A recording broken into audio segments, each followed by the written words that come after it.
Hi guys.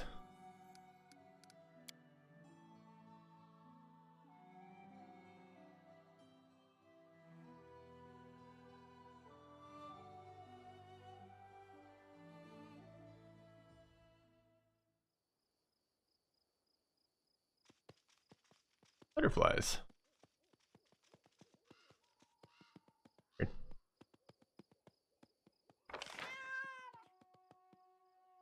Alright, we are here because of a boar carcass.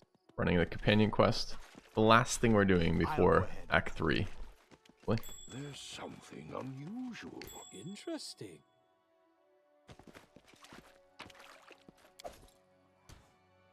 Dire boar. Guess some buffing. Okay. The road awaits.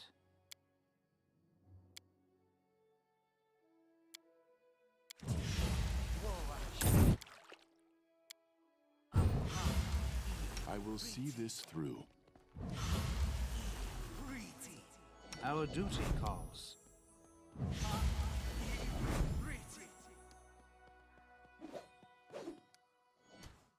Pretty low on buffs. Oh, we already made armor. Never mind. Don't need that then. Turn that on instead and cast mirror images. No one stands in my way. The mutagens. Fueled. A mutagen. Cat's Grace. Does anyone require my Bless. Hey, Kerrick! Greetings from Maine on this fine Sunday. I never lived in Maine. I grew up in Maine. Whereabouts are you based out of?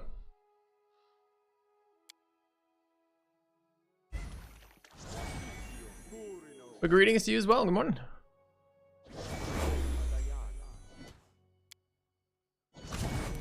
Cumberland. Gotcha. I lived in Brunswick and the Bangor area growing up. I shall not We have fail. one more Cat's Grace, I think. I will not falter.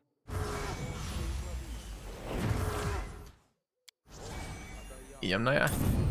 Okay, I think we are buffed. Good morning, Jois. We should prepare. I'm looking forward to seeing One Heart's responses to the Slayer criticisms. Can we tweak a build? Might be fun. Alright. I don't know why we're buffing this much for a boar, but we are. Let us But here we ride are. up. This spell elude. The path is clear.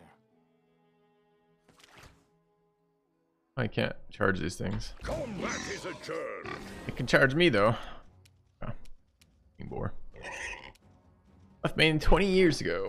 Or almost 20 years. Came back a few years ago. Yeah. Yep. Can sense the appeal of that. Oh, this is the cleric. I'm like, why does she have all these stupid abilities?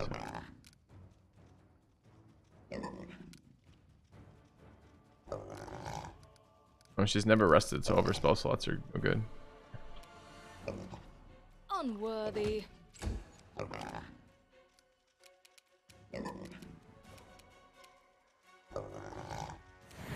It's a very, very pretty state.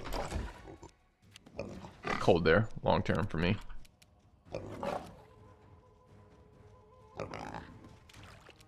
This spell works differently.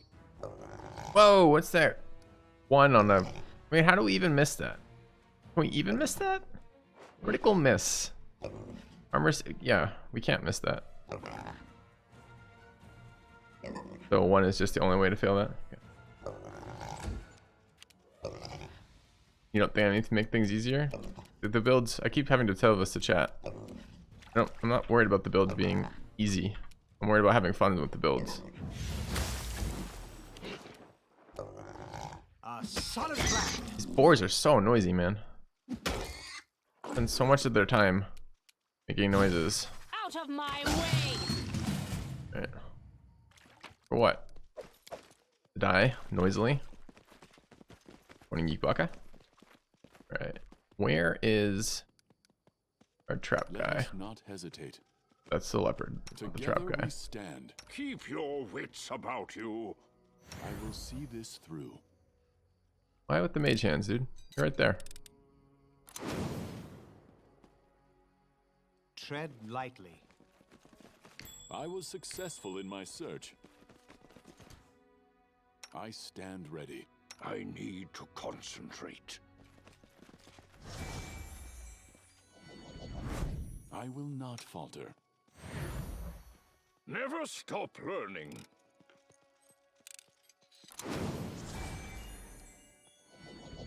Let us not hesitate.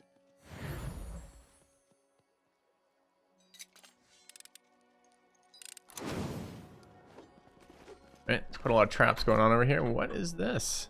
Young elves.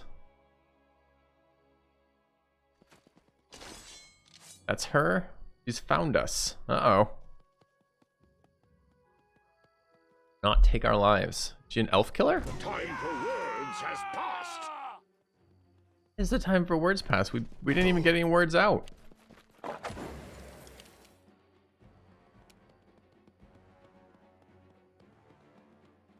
There were no words said. I think elves are bad at. They're bad at fortitude. Sure. All right, elves. We're the bad guys. We might be the bad guys, yeah.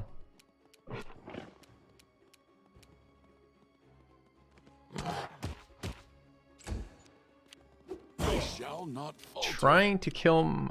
I mean, this is when we don't get surprise rounds. The fights are a lot fucking harder, man. Because they just sometimes just alpha, like our wizard or our cleric or something. How goes the Kingmaker? It's going well, man. Have fun with it. Had a lot of fun with it. Okay. So we need to heal. We got AoE. We might as well heal AoE. And spread out a bit, I guess. Okay, Diablos, there's two of them. They both got eaten by the cloud, so it's not quite as big of a deal. I want to go over there and then swing. Forwards! The young elf too. We're killing the elves in the cradle. Quite sure why. Make a lot of sense to me, in fact, but I think we just delete this thing with full attacks. Yeah. This will hurt. I think it said like neutral good or something. Oh, rip neutral good elf. Why? Why do we hate these elves so much? A renewal. Welcome. Run them through. Prime is finally up again. Hey, Rodo. Thank you. I'll put you towards the total. We have an extra filthy day on the cards today potentially. So yours and Kerrick's subs, counting towards that.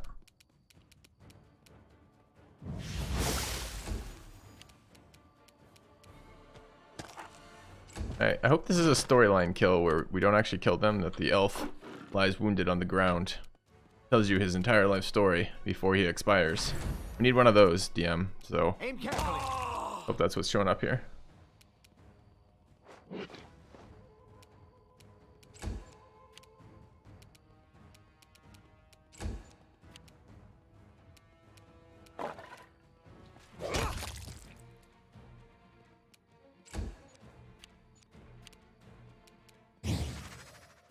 Let's hear you cry.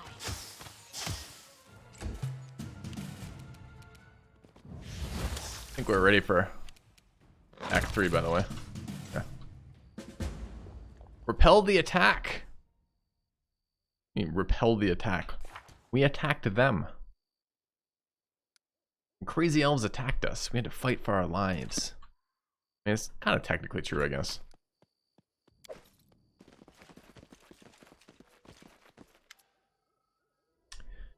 Jaethel freezes in front of the dead elven girl. It's hard to read anything on the Inquisitor's face, but her posture suggests tension, the trembling force of a tightly stretched bowstring. What a lovely child, and she looks so like my Nortellar. My Nortellara? Nortellara? Even death could not twist her beauty.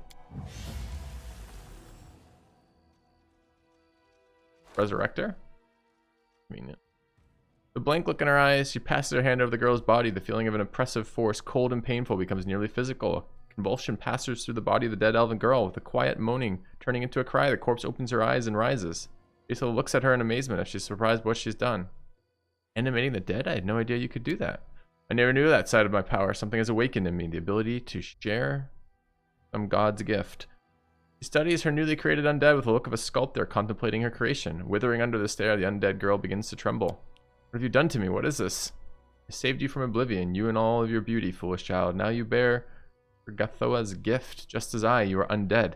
Prefer the word used by the uncomprehending narrow minds. No, it's better. I follow my friends into death than to become a disgusting undead creature. An unnaturally strong convulsion shakes the girl's body. She glares at you. I beg you for mercy. She doesn't have a heart, but you're different. You still live. Let me die. Put me out of my misery. Why did you attack us? The wide eyes of the elven girl are filled with confusion. We only meant to protect ourselves. The wanderer warned us that the monster was chasing us. The elf points at the icy calm Jaethal. He told us that she sought new sacrifices. Everyone in Kiona knows that she killed elves for the sake of her damn goddess. And she still managed to get away with it, walking freely into exile. If we had known that she would track us down, we would never have left the forests of our homeland. Okay. Who is the wanderer who claimed that Jaethal was chasing you? We knew him as a wanderer, but it's only a nickname. I do not know his true name. He's only a half-elf. My friends knew him. They said he had a wanderer's soul. Takes him from one place to another. I've seen him a couple times in Kiona, and recently I've seen him on the road. He caught up with us to warn us of the danger. He had brown hair and yellow eyes like a cat. Please, I don't know anything else. Release me. Every moment in this lifeless body drives me mad. What are you doing with this poor girl? I will not harm her, and I will not let her harm herself. She is frightened and does not understand the gift she's received. Elves live long lives, but they're still subjects of time. Only your Gotha's gift can shield them from it. Eternal life, eternal youth, eternal immortal beauty. Can anything else be compared to this? Says the last words thoughtfully, as if the answer is not entirely clear to her. Neutral evil and chaotic good. It's neutral evil to allow this girl to live on as an undead. Is it? It's not neutrally evil. So she mistakenly died for a stupid cause, which is essentially a misunderstanding. Then she gets brought back to life, and it's good, chaotic good, to end her life again. What?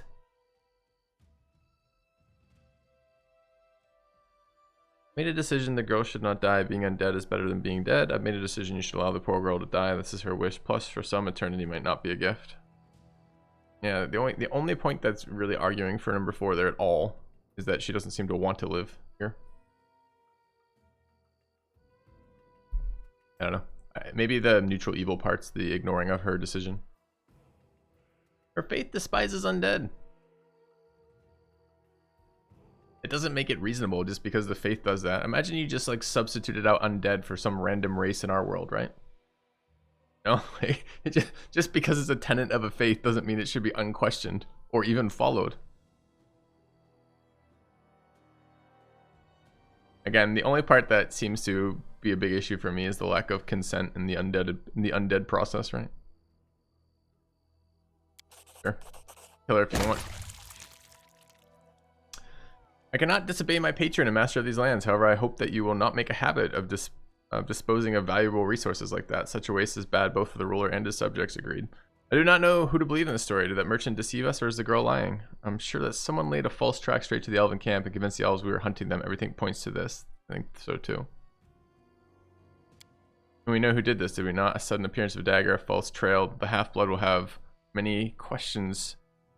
Answer. I'll start with why did you kill me and finish with how pathetic do you feel now, having failed twice to send me to oblivion. If he really did deceive us and forced us to shed innocent blood, then he must be made to pay. I agree with that. Respect cunning and intrigue. No. Not be sure of anything. Let's go to the capital and talk to Eno again, I think is reasonable. Certainly. Let us have a little chat. She seems stony, calm, and indifferent, but this indifference is more frightening than anger. Let us hurry. Okay. Being undead would be the highest imaginable sin for her. Imagine that you thought their fucking earth was flat and you were going to fall off of it, and you made some consequential life decision based on that information. You don't justify the decision of that. You are upset with the ignorance of the person making the decision.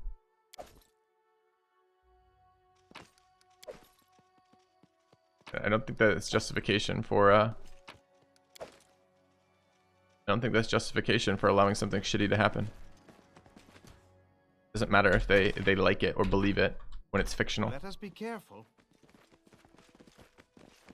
So the part that's evil, and I still not even considered it as evil. I'm not convinced necessarily it's evil, right? Which is as your character companion argues, I think quite succinctly right there, is She doesn't yet understand the decision she's making. Do we really let her make that decision now? The path is clear. Kind of a fair point. Oh. Anyway, we chose what we chose, but it feels like such a waste.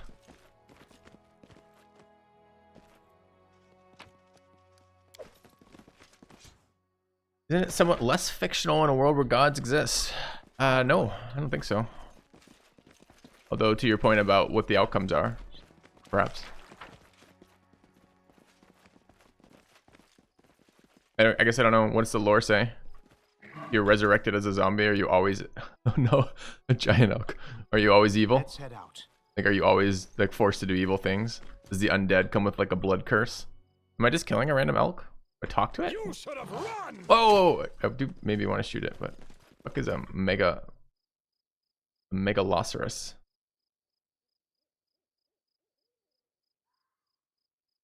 Yeah, the alignment system is really, really weird. There's loot behind it. Looks like a moose kill it. Yeah, The path is clear. if we can.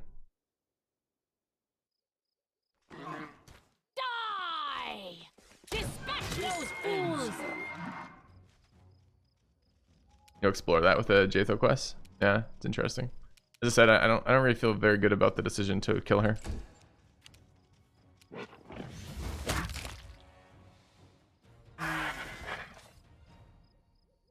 It was a level 4 moose. Tread lightly. Yeah. Ooh, 2 more old maps. Oh, that's not the thing I thought it was. Never mind. It's just... Okay. Let us be careful. 6 months of tech issues is karma. Oh man. How many moose did I kill in my previous life, you think, Amhor? You don't always have to, you don't have to always pitch good options. What do you mean, pitch them?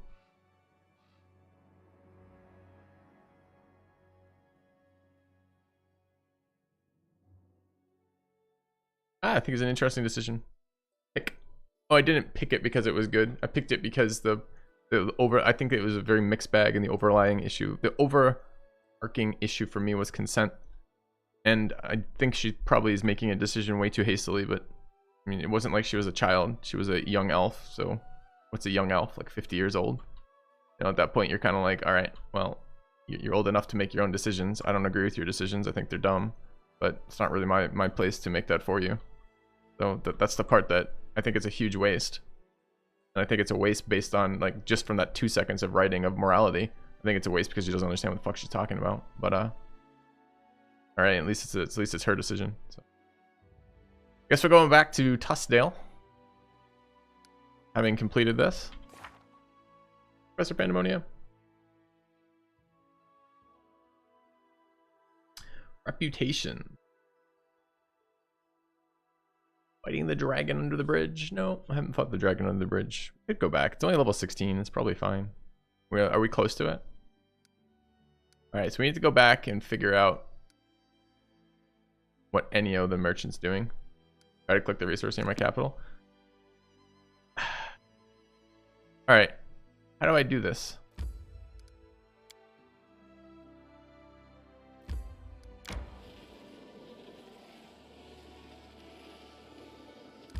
And what does it do?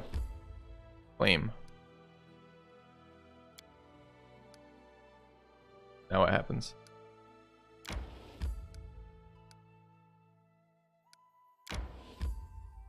That. Building. Oh shit. Should I do all these then?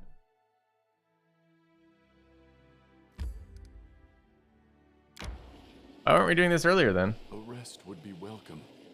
This was actually relevant to anything. How do I know if they're claimed or not claimed? Like, that one just said accept. It didn't say anything about claiming. A claimed region. In your claimed region. How do I know which region is mine is claimed? Where's this border? I must be missing some sort of border or indicator. How do I know if it's in a claimed region? Click on it, it shows. Outside of my territories. Outside of my territories. Where's inside my territories? Bottom right is the button to show borders.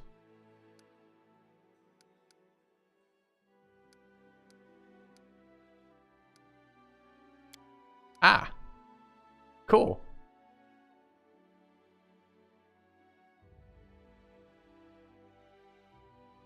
That's in my fucking borders. All belongs to me? Yeah, it all does belong to me. You're not wrong. Hey, how are we taxing Oleg then? He's not even in our borders. I just assumed that everything in Act 1 was inside of our borders. Yo, Oleg, an apology, man. Like, it makes total sense he's not paying us. Is this in my borders then?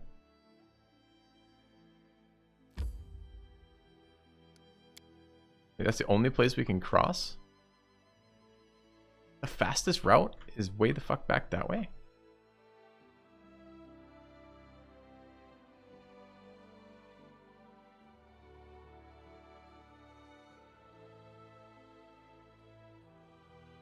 Alright, let's go here. Pick up some more resources then if that's the thing. Already claimed? Wait. How do you know it's already claimed? It says because it says resource claimed. Oh, look at that. Alright, so have we claimed this one? No. That's right by where we're going to. Alright, but I kind of want to scout this. Oh, the river's already scouted. Okay.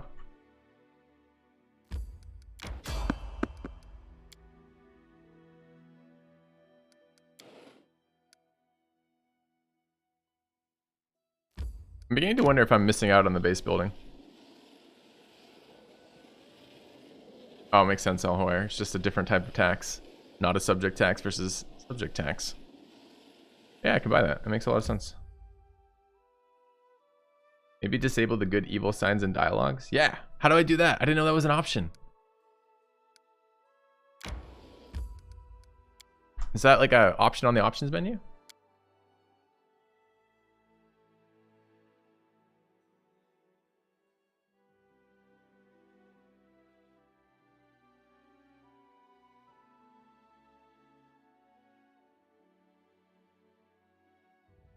The dialogue settings.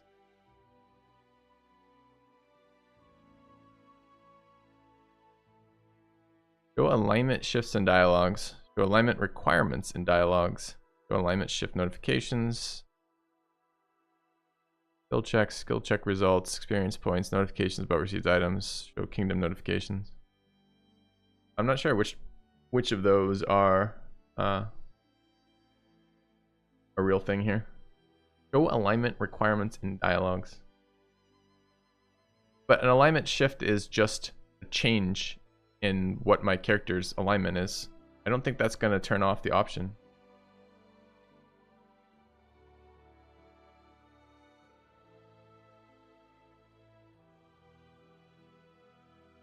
I mean, I guess this is an alignment shift notification. This is which though? Why is there not a fucking hover tooltip over this? Just seems that it's self-explanatory, even as two things that say exactly the same thing. Alright, try that. Oops. Alright.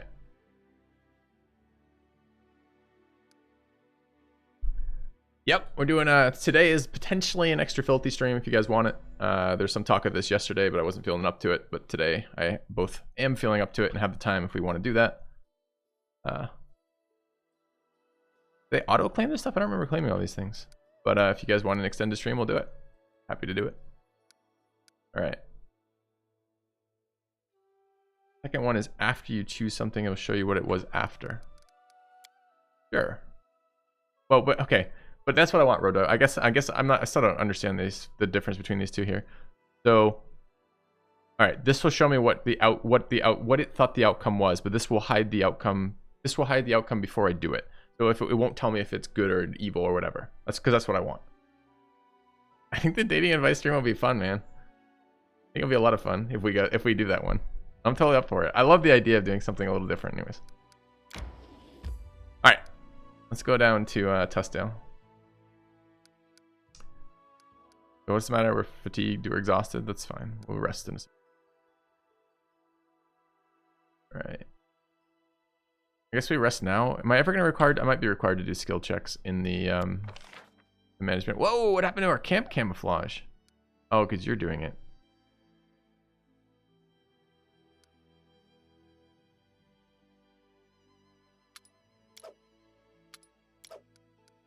Easy -3.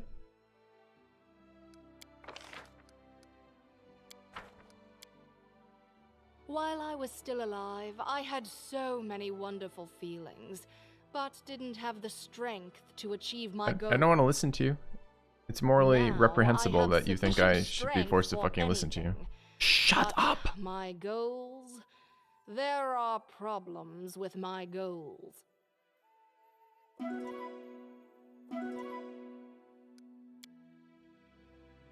It's space to skip. Might have missed that. Yep. Alright. Rest in town, don't go directly. Yeah, I guess I could have. I think it's nearly identical. Oh, I can go up this way? Didn't know that connected. There's more stuff in there too. I wonder if there's another bridge over there. Or another like let's just quickly scout this location. Didn't realize there's unscouted land in here. I'm ready for that mapping thing that apparently the town can do. Alright. I think we're going to the throne room.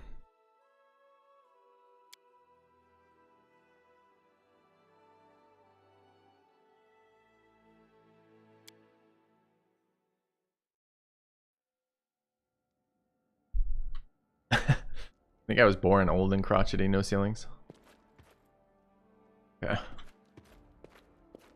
Alright, so we're looking to talk with that guy. Where is that guy? Return to the capital and have a chat with him, Ennio. I thought he would be in the throne room. I don't see him here. He must be somewhere else. I'll go ahead. That reasoning. Okay.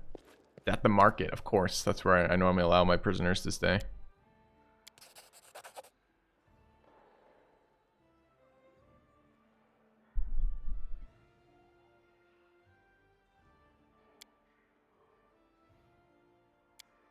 Alright.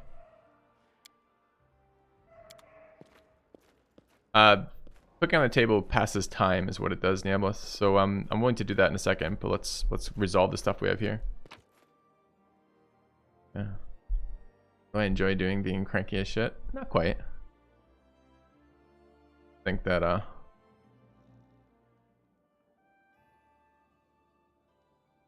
I don't know how to describe it. But yeah, for sure. Okay. Probably need to skip some time for Act 3 and it'll be more fun to do it sooner than later. We've completed all of Act 2. We're going to be doing as soon as we resolve this storyline with What's Her Face, we're going to be going to Act 3. But not 100% wrong? No, not 100% wrong.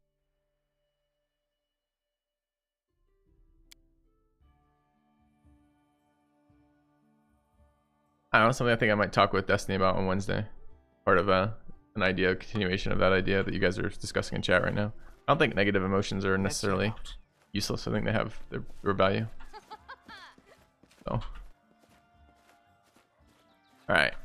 We're looking for Ennio. I wonder if he'll show up on the minimap.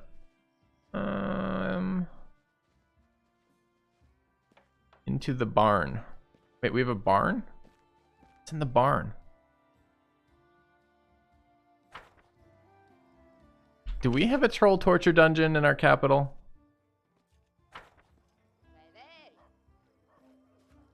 Tread lightly. There's a guard not watching it, just relaxing across the way from it. This feels really fucking sketchy. Hey, Nobu. Not a lot happened in the barn. I don't know if I'm disappointed or relieved. Could be. Keep on keeping on over there. Alright, where's this asshole we need to talk to?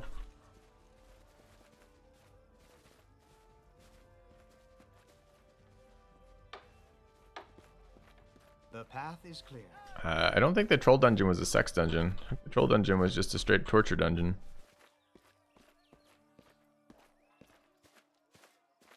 Who's this guy?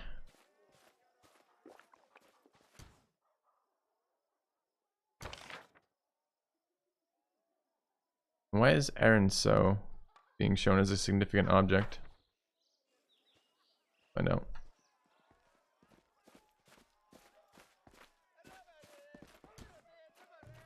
Why does it say that she's important?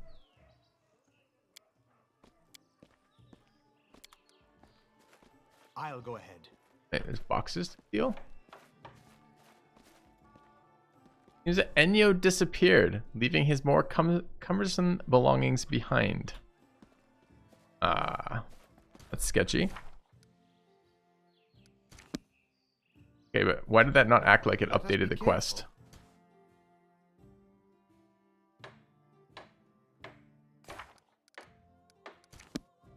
You know, first thing we need to do, make sure he really did disappear. The path is clear. Talk to Jathel about it, sure. Alright, he's fled. As I expected, she touches the box that holds the merchant wares. Her moves seem relaxed until you notice her undead fingers are tense and bent like the claws of a predator. Pointless, illogical. Those children in the woods can hardly be expected to kill us. Why the performance? There must be something. Ethel freezes and in an instant pulls a note from Ennio's wares. She glares at it and silently hands it to you. There's only one phrase on the note. No way out, and the image of a spiral comet in the place of the signature. Do you know the symbol? Of course, the spiral comet is a symbol of Pharasma. Of course, Pharasma! Long ago, my goddess managed to break free from the grip of the Lady of the Graves. Ever since she treats your whatever the fucking god's name is, your Gothas, very existence as a personal affront. The half-blood must be a particularly zealous follower of Pharasma. Already tried to kill me twice. Whatever he believes, he has no right to lie and drag people unwittingly into his holy war. I have no quarrel with the church of whatever. Can't leave things. Okay. Whatever he believes, he has no right to lie and drag people into his fucking holy war. Perhaps he's both a fanatic and a fool. He struck me down like a coward in the wastelands, only to see me rise again with renewed strength. Then he used those unfortunate youngsters against me, only to fail again. A lack of scruples can be a strength, but not if one lacks will. Thank you for your help. I will not distract you further. I'll seek out this amateur backstabber, and I will inform you immediately of any news. If the half-blood wants to dispatch me to his goddess, let him do so in person. Okay. Urtak's gonna release in 5 days. That's cool, man. Super cool. Alright. We are 1,174 experience away from a level up on all of our mercenaries. Okay, I think we are good to move time. Well, we gotta dump inventory and we can move time forward. So let's go here.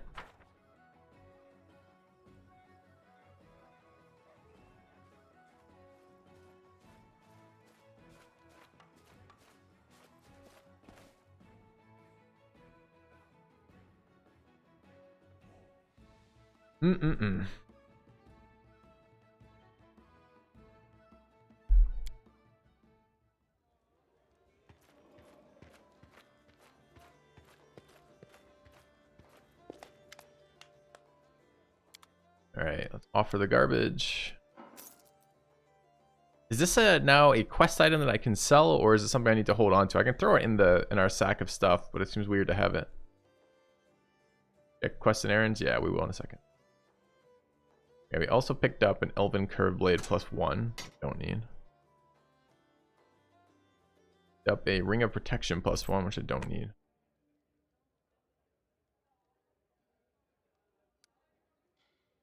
Sell it? Is that right? I can get rid of it? Do anything else? The dagger with the 1d4 damage range? I hate that element of this game. It's another like one of the little kind of quality of life things that are super annoying. I never know when I can get rid of an item or not. I just wish it fucking auto cleared like garbage out of my inventory, you know?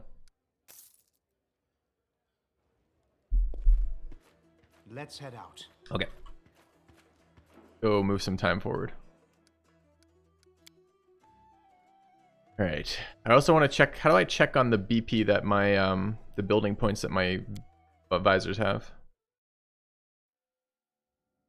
Oh, anyways. So somewhere, maybe is there like an actual map I can go to for this? Events, combat, dialogue, and it's all hold, stop, select characters, formations, inspect, menu, map, camp, journal, spellbook, inventory, character, turn base. Last time I checked it over 2K. They can't like spend 2K in a month or something. All right. Let's skip time to, okay, we're gonna check the journal first, then we're skipping time. Okay, so she's gone off to do that stuff. Beneath the Stolen Lands basically requires we go back because the dragon's like, you have to come back. Swamp Bouquet, we need something to respawn. I was told a year. Ancient Curse, we're waiting on 131 days for the next Bald Hilltop event. Loyal Servants is elect a treasurer, which isn't something we can actively do anymore. Apparently it's going to happen passively as the kingdom does it. And add the outskirts to the baronry is something we can't do. So I think we're good to move ahead. I feel tired. 1 day passed. Advisor appointed. Build points minus 125 last month. You just lose them somehow? Oh. Baronry state. Oh, not we built the stable, but the state of the baronry is stable. Total 57 BP. What? If we gain 0, how is a total 57 of build points per week? Maybe it just started generating this?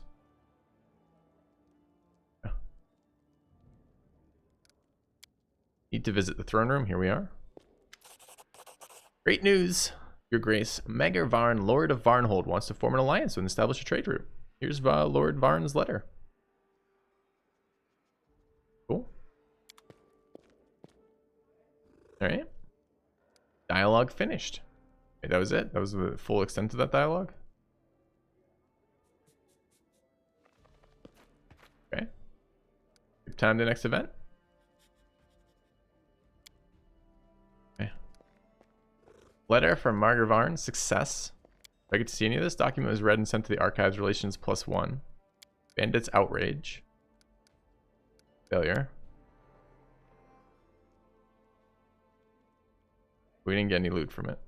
If that's the thing I care about or not. And I wonder if I'm missing a really fun part of the game or not. Hope not. We received a letter from Brevoy concerning Olug's trading post. I must admit, Lady Jamandi wasn't pleased by your request to surrender jurisdiction over Olug's trading post. The Aldori take matters of allegiance and loyalty very seriously. Nevertheless, I was able to convey your position and clear the air. I believe I'll be able to persuade the Aldori to not demand the year's worth of Olug's taxes from you. However, repairing the road falls entirely to us. Okay.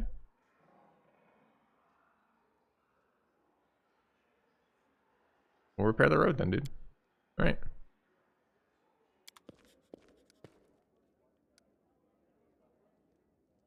Alright. What's... I guess I still don't really understand the act transitions. So, am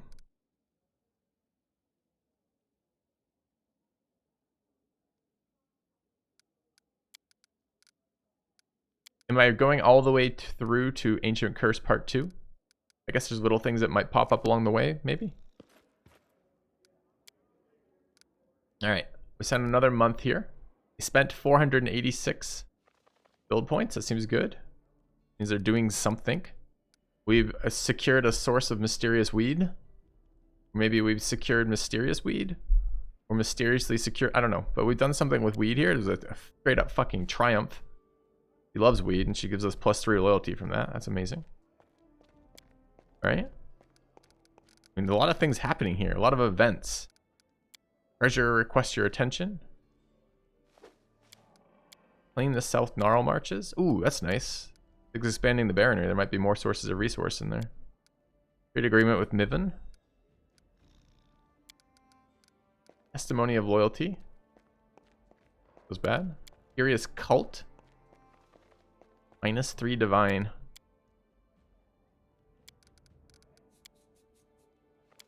Built a shrine. Cool. Okay. So I gotta make sure they have, this is 1400, 1700 resources.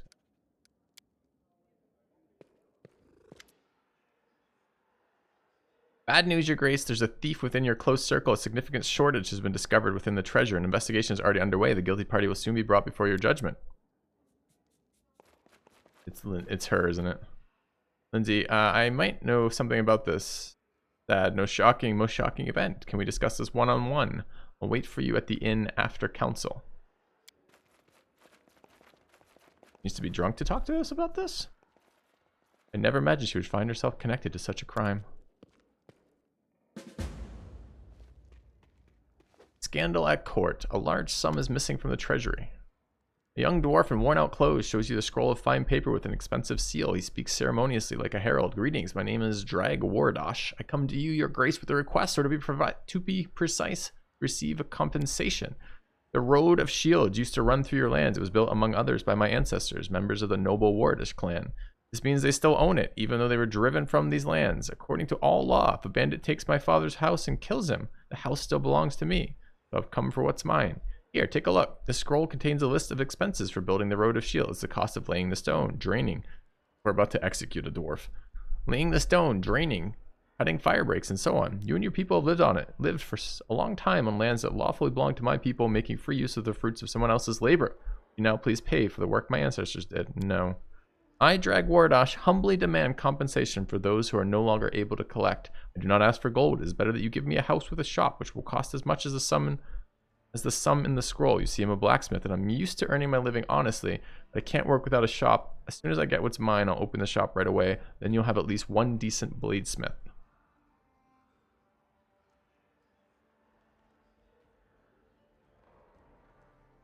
There literally is an option. You think you could demand something, execute him. That's hilarious.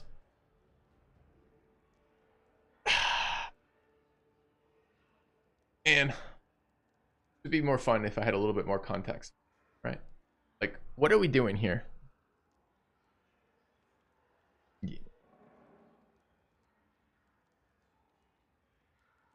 Yeah, Chad, I gathered from context when he started talking about being a blacksmith and making shit that he's going to be good to have around. But there's a lot of difference between, yeah, I take everything you say on face value. I'm going to be paying you for everything dwarves have done under, near, or around the land that I currently possess for all of previous time, which is what number one is, compared to hang him. We're missing some nuance here. I want weapons. Yeah, bro. Set up shop. Get your ass to work. We'll talk about the money later. The dwarf blinked several times, surprised. You agree? Just like that? Seriously? I never thought I'd meet in this land of thieves a ruler who's so honored the law. You truly are a worthy ruler. Well then, I guess we'll meet you. We'll meet when you satisfy my petition. My respects.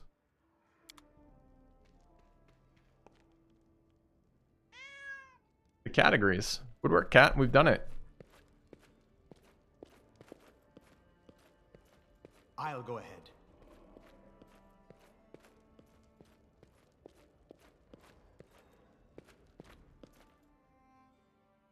Alright, so we gotta go. Oh shit, I just went back to the place we were in. Whoops. We need to go talk to what's her face in the inn.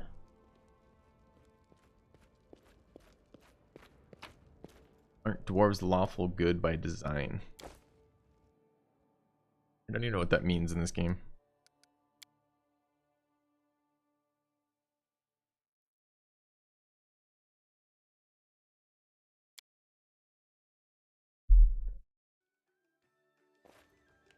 Alright, where's what's her face? There. Alright, she shuffles around nervously, fidgeting with a quill in her hand. She turns bright red. What about the embezzlement? I mean, alright, what is it you want to tell me? It was me, but I can explain. You see, I've always dreamed of owning my own printing house. I could print whatever books I want, and then I found out there was a printing press being sold for cheap in Brevoy, and well, I just couldn't resist. Get into the treasury. Anyone else would already be behind bars for this. Return the money. I don't care where you get it from, and never mention the publishing house again. Is she one of the advisors? Can I even tell? Is she just like a random girl in my kingdom fucking stealing from me, or is she one of my advisors and made a decision without asking?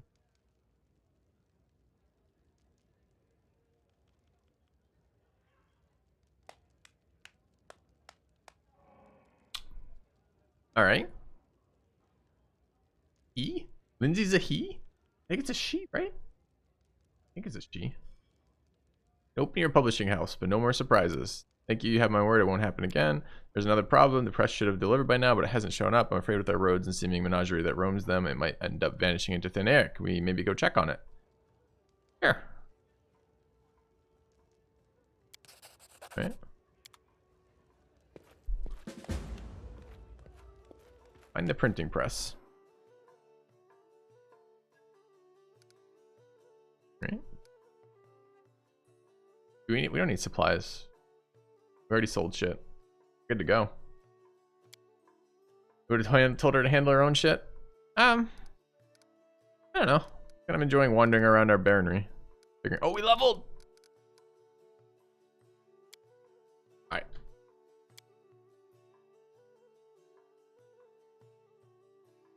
Yes, if you. It doesn't seem like this is always the problem with like select from 4 options for your totality of morality. And you're like, oh, okay. I guess that's what I have to do then. So I hear you. Level. Are we only level 8 on this? No. Level 9 on the Slayer? 9 on the Slayer. Getting experience for kingdom events? I think this is a storyline. I think this is a companion quest, I think. I don't know if I need to equip my advisors. I didn't know that equipping advisors for roles was a thing. I will take her with me, but I'm going to do our level ups first. It means I need to pull all of the companions that I want to level up right now, which are the mercs. Alright. Alignment doesn't help when we end up choosing good for better loot in so many games. Agreed. You either need to have the morality be... Anyways, you shouldn't tie game items. Especially game items of different powers to different choices, because you just force min-maxers to pick those choices. I thought clustered shots was a prereq for whatever the other DR one was, right? Am I just wrong? If this wasn't a prereq, we don't want. So there's some criticism of this build, or rather, one of the can't remember who it was right now. I think it was Nyx was pushing back on this build. I kind of wanted to do this when One Hearts were here. I wonder if he'll be here. Let's do that level up last, just in case. Just in case. We'll start with Thaddeus. Thaddeus, fighter 8 right now. Yeah, we took clustered shots. I don't know if the build is supposed to or not, but I gotta go look. So I need. Okay, what's the build? Is it PF? It's probably PF party right now. What's the full? What's the link for the fancy one?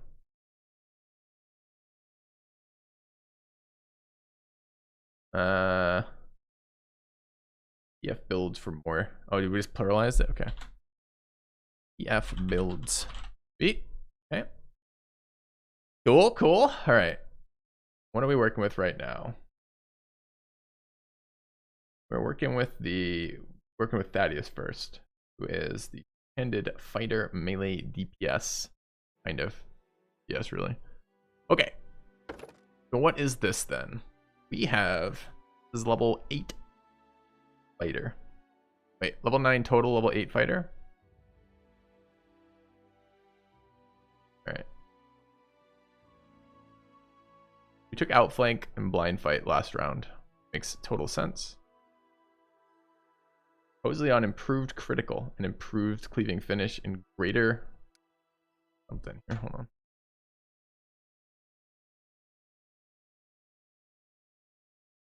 Okay. So if we do this,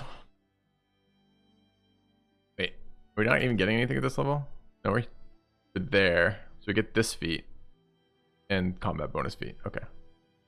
Normally they're supposed to be every other level, but we're getting them both this level because the one dip in Alchemist, I guess. But I think there was some talk of when we,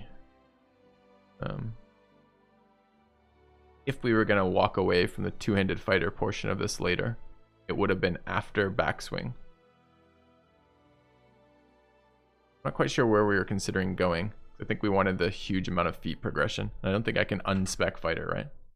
So. Yeah, I know I can change it up, Diablos. I'm looking. Don't worry, I do not feel obligated to take chat's builds just because we started them. For sure. Alright. Oh, then we get 4 on this character. Okay. Knowledge World.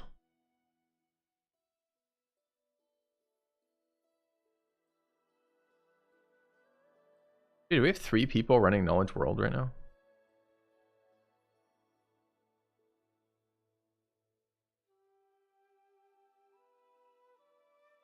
How do we...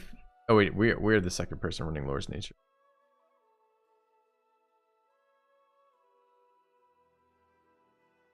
Alright, good. Alright, 2 feats here. Build calls for greater weapon focus and improve critical. Yeah, I might move improve critical to after improve cleaving finish. We'll see. So I think I do want greater weapon focus. That's just accuracy, right? I don't really like weapon focus so far as a mechanic. It seems incredibly important to have it on people using it, but it's really annoying that that you pass up so many of the weapons that you could use that would be fun. So, kind of annoying. But there is our bonus feat. So now we can either take improved critical,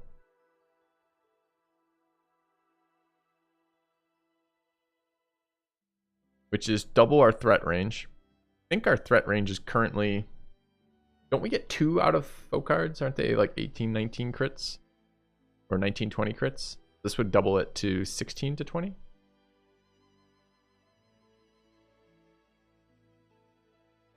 Gotcha, Nieblas.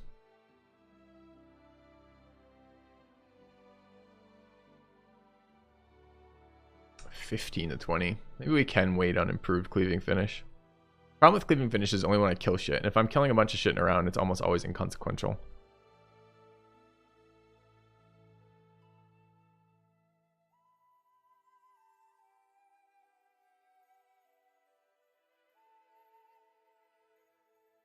Alright, let's grab improved critical then. We're using this thing, right? The foe card.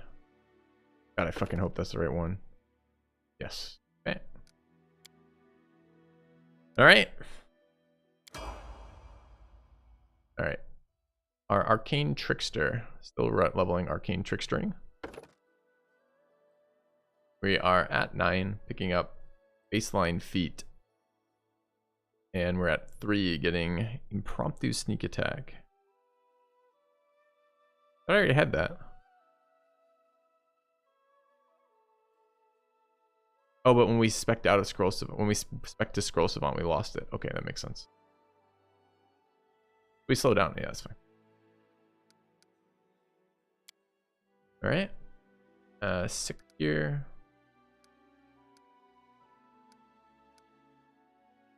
Why are we still leveling mobility?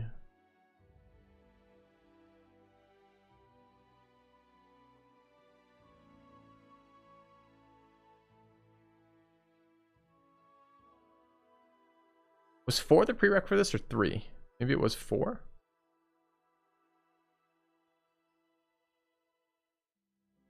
Three was?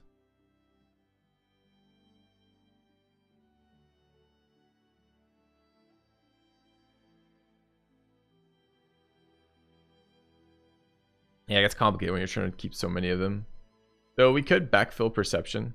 Is the only other thing I would consider doing. Oh, and we're doing trickery. That's continuing. This is our trickery guy. So those ones I want leveled. I don't know about mobility or perception here. Perception always has utility.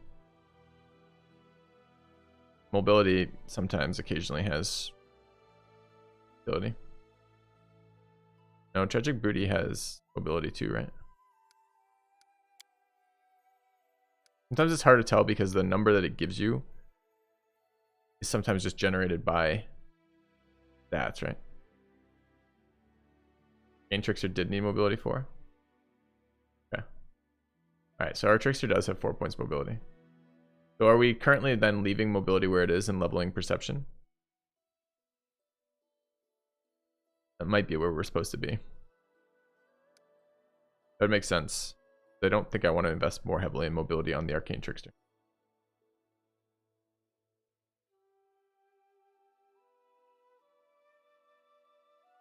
Okay. Feels like more perception rolling is just solid.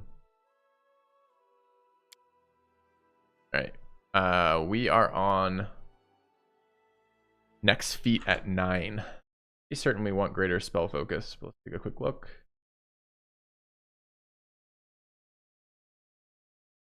Yeah, this is greater spell focus. Makes sense.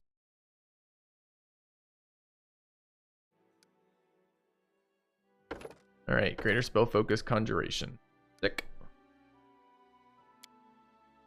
All right, level 4 spells. That normally told me. Okay, I think I can take level 4s here if I want to.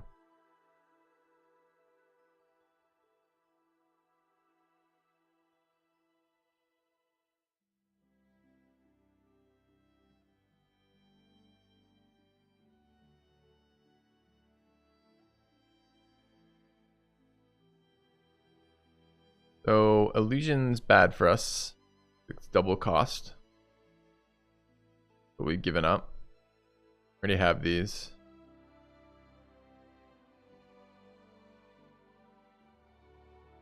And then it goes to level 3s.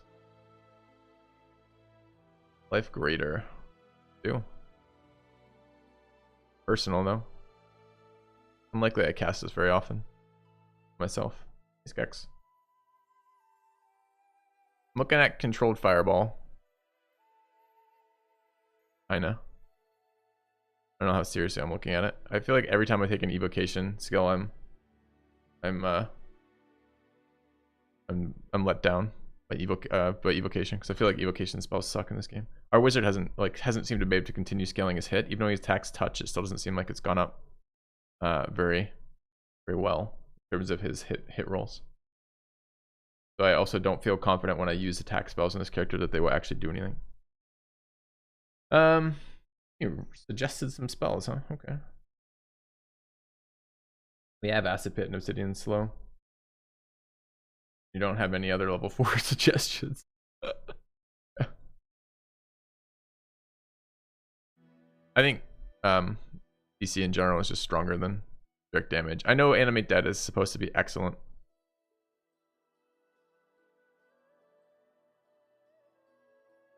But I want no part of that. I don't want summons. I think it's broke. I think they break the game. Or even more than the game is already broken.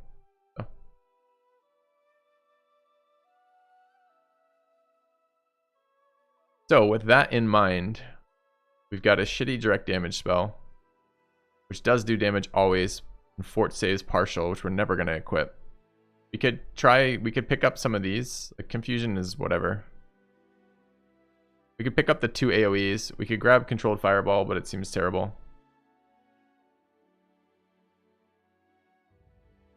Crushing Despair at least hits multiple enemies.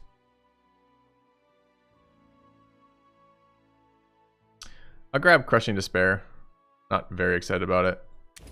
And probably Confusion. Like we tried Overwhelming Grief. And the problem is it's just like we never hit it. Like it might be great if we could hit it, but we can't hit it. Like that will save every round is just brutal. I want more 3rd level spells? No, I don't think so. I don't think there were 3rd level spells that I cared about, right? Heroism is a single target creature, unfortunately. Protection from arrows is maybe a thing. I don't know. Protection from energy communal. We have 2 charges of this running around on our cleric. So if we were going to start, I mean, I guess it is nice to have it on the wizard as well, but the wizard spells, I don't know, like I have less good having the wizard spells be situational spells as well, since we already have the situational suppression kind of effects on the cleric. The only benefit to having this right here that I see, besides having an extra one of these spells, would be if I did prepare it, we have a different turn order to offer to play it, which is reasonable. You get the logic. I want to optimize every character, but I want to use the most optimal spells because my goal is not I want to optimize every character. I mean, it is, but it's I want to try to maintain a fun game experience for me, which does involve optimization, but sometimes you just look at a mechanic and you go, well, if I use that mechanic, I'll win the game just using that mechanic with no other reasons all the way the rest through the game, and it's just boring. That's what summons were for me so far.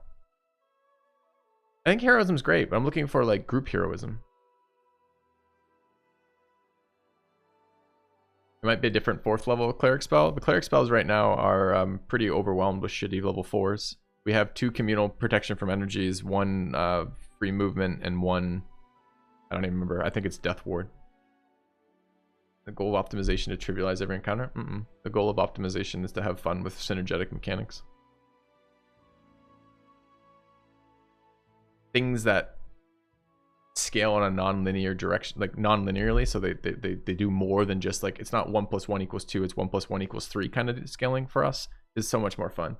Because you basically look at a class, you go, how do these things fit together? Then you find the best way to make them fit together to do what you want out of that. And that's super fun, independent of the encounter difficulty.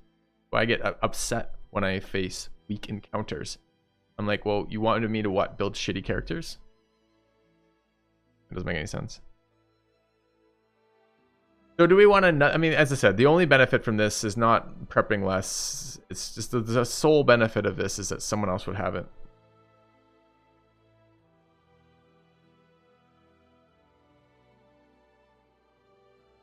It wasn't mass false life. It was false life greater, and it's personal only. It doesn't buff the team. We had this problem last time we were picking level 4s.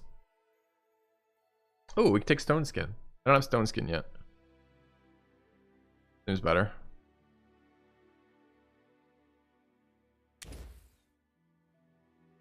We're gonna eat diamond dust if we start using it. But expensive. Ever gonna use it, I wonder? Having fun. So crushing despair versus confusion. Confusion was really strong when it landed, right? It was a will negate. And what was crushing? What did crushing despair work? Mind affecting. Mind affecting. They're both mind affecting, though, right? Yeah.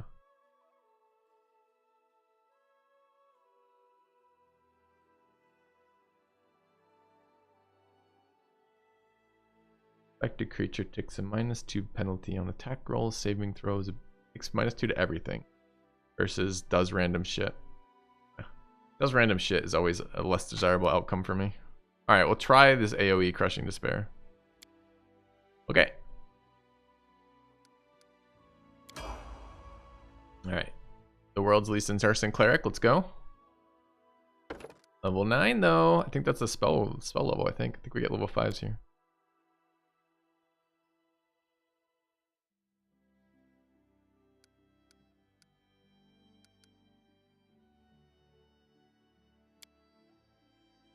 Right.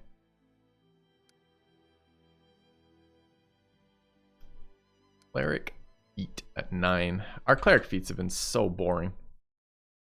A million channels right now. We don't need more extra channels either. So let's see. This is 9. The suggestion is extend spell. That would let us use some spell slots a little bit more effectively.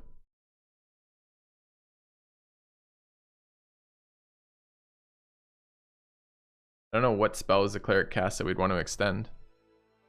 I mean, what spells are we casting that we give a shit about extending so far?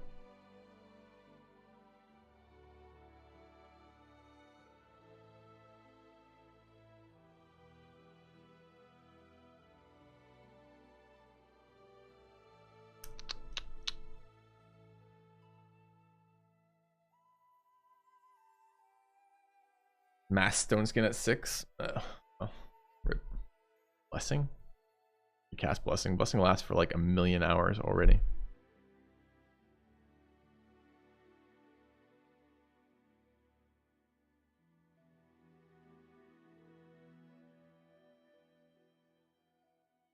Oh, you can meta magic Blessing of the Faithful. Prayer stack well in a short duration. Prayer stack's okay. I guess I've been considering prayer a resource, not a buff. The thing about prayer is it has a -1 to enemies that doesn't get a resist roll. I'm not really convinced I want extend meta magic. I'm a little more interested in maybe trying to break spell resist with this character. So maybe we go for the anti-spell resist feats. Do we need a specialization for that?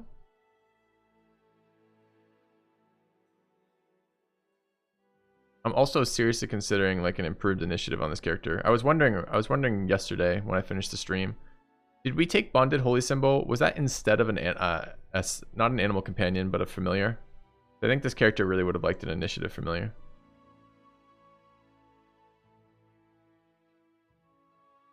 Prayer casts offensive spells. Prayer has an offensive spell that doesn't roll, but is getting resisted right now because of enemy resist. And presumably there will be other things like that that I want.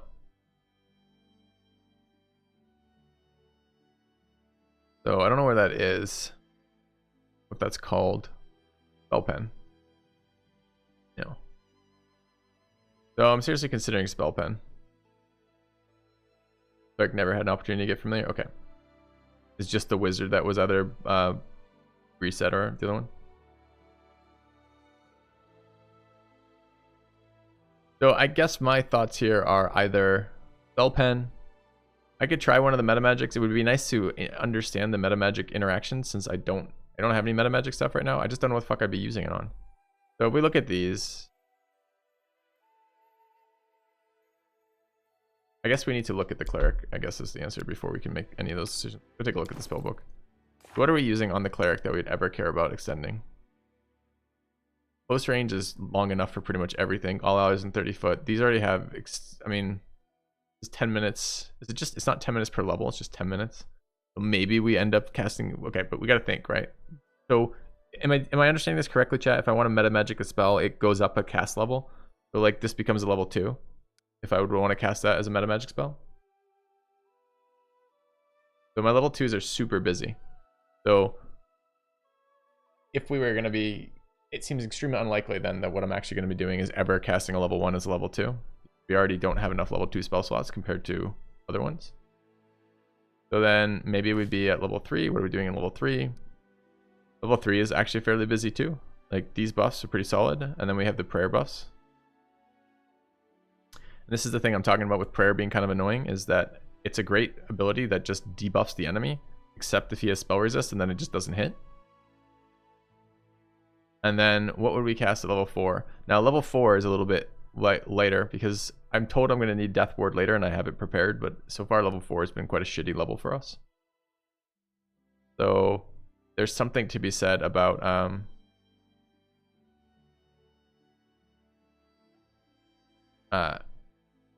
something to be said about utilizing level 3s as level 4s. Now I don't know what the hell we do with those. I gotta read what the other ones do for that. But a part of me really would just like spell resist. Like I like prayer to hit them, and like I maybe could prep some other things. I don't know. Like we have these things we just never use. Like I've got hold person, although it's not super easy to prep on the cleric. We've got dominate. We have dominate animal. I think we had dominate. We had hold animal back there, and then we get to level 4. Any other offensively based ones here at all? Maybe not. Maybe these are just mostly buffs, and we don't care enough for that. But I have been annoyed every time prayer doesn't hit. I'm annoyed because the reason why I reach for prayer is because not only is it a good buff for us, but it's also a good debuff for the enemy. So I mean, I could just run prayer as essentially a second bless, in which case bumping it up to level 4 and using extended slots is fine. But then what the hell do I use my 3s for?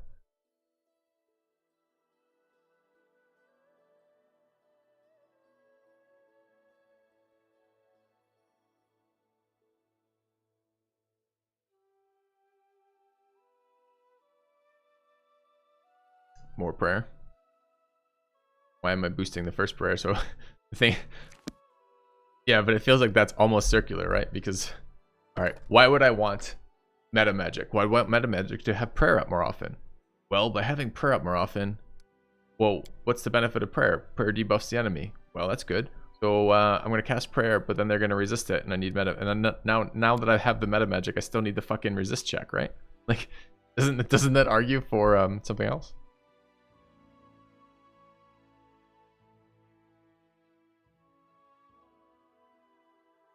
Are there more lore feats we could take? Maybe the spell pen feat. Hey Xander, you seem to have tuned in mid-discussion. That's what we're debating right now, is the spell feat versus meta magic. Spell pen feat versus meta magic.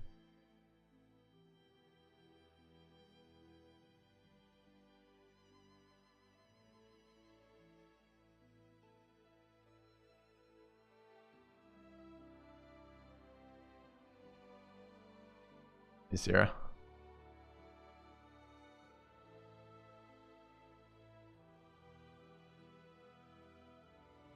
I think these extra channels were a scam. I think we could have done just 1 extra channel or 2 extra channels instead of 3. I think 3 was pushing it. My buffs run out before my HP runs out at the moment. I am quite interested on improved initiative. Since the cleric, the problem with the cleric is this. The cleric has something to do every single round now, every single fight round, because of Blessing of the Faithful. And I don't mean the single target. I mean Blessing of the Faithful along. Getting that up on Thaddeus and Miklas right at the start of the fight is super good. So my first 2 turns are often spent wanting to play Blessing of the Faithful, but getting stuck on the fact that I often also need to do something like prayer or communal energy buff or something like that, right? So my action economy, and then if the cleric goes last, it also ends up feeling like a lot of the times, like whatever their big damage thing was the first round, that it surprises us and does a shit ton of damage. I also have to play catch up on that.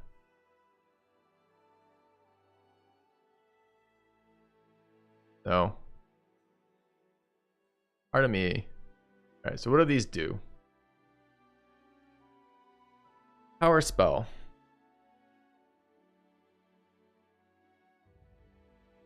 Extend spell.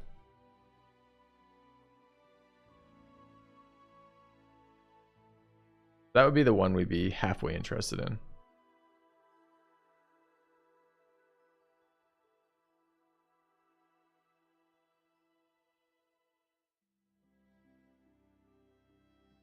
Paint spell is actually pretty interesting too. Maximize spell. Why would I ever use Empower instead of Maximize? All numeric variable effects are increased by half.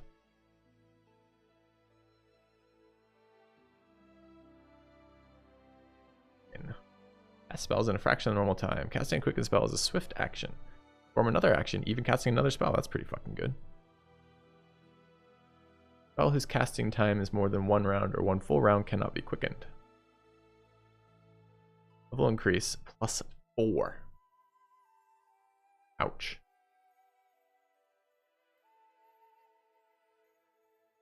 That's so good, but it's so fucking painful. I can't even, so like I just got our first level 5 spell. So to quicken, I can only quicken level 1s right now.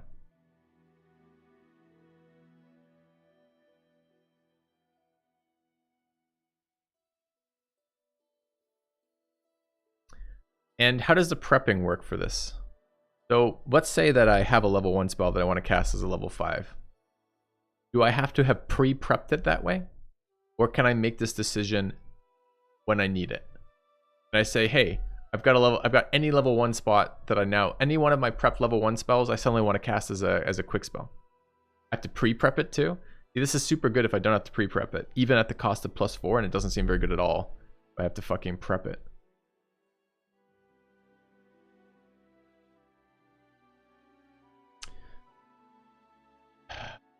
So this one actually seems like it has a pretty big impact too.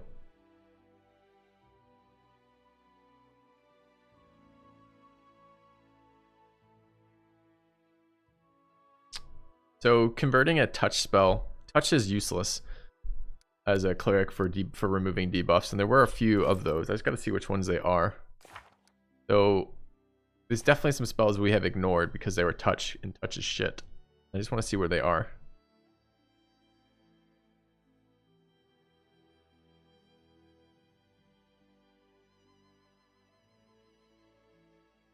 Shield of Faith comes to mind. I don't know, that Shield of Faith is something. Shield of Faith is totally counterfeited right now, except for the save throws. Oh, it doesn't even do save throws. It's just fucking AC. Yeah, that's totally counterfeited is a problem.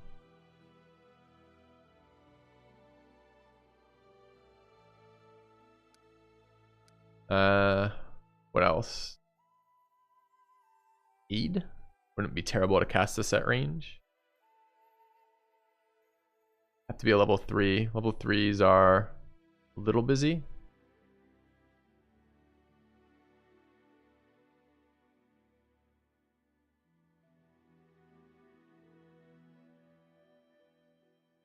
I don't understand why I would ever cast this spell. This is a single target. Better result, better rolls against fear. Versus a level 1 spell. Lasts for fucking ever. That is a permanent ignore fear. And I don't get their interactions with suppression. Suppression is just so goddamn strong. Group suppression.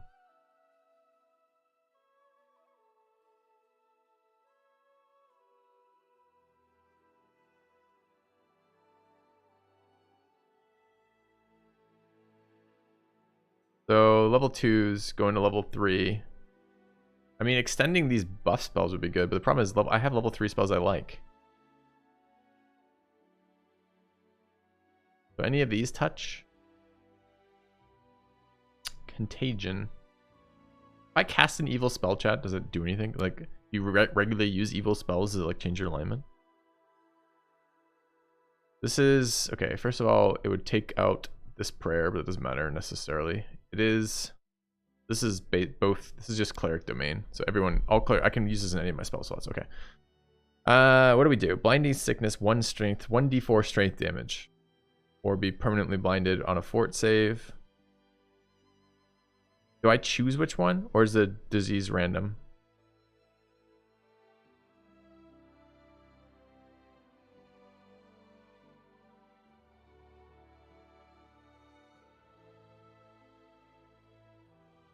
Target's fatigued.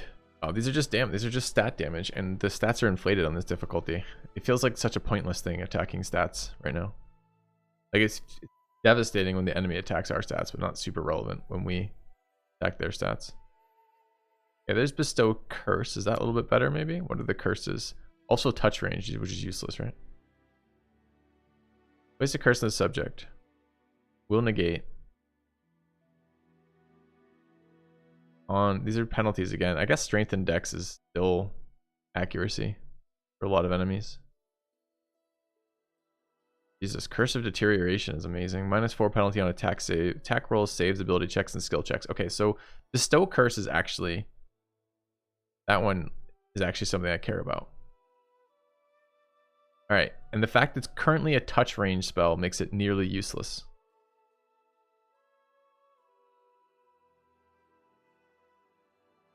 So, this one going to a level 4 would be reasonable. Not really useless. Nope, really useless. The cleric doesn't wear armor, doesn't want to be in melee. If he moves into melee, the enemies get to fucking obliterate him. They kill him in like 2 things. Not useless. Rod of Reach exists. Alright.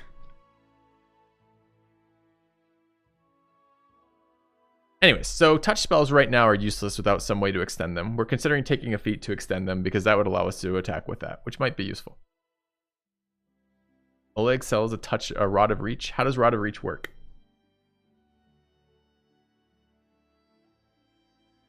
Is it just extend spell?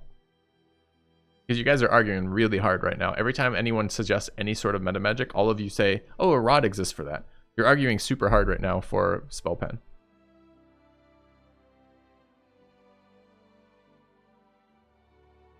Applies meta magic to your spell 3 times a day. I mean, that's, fuck, we should go get that.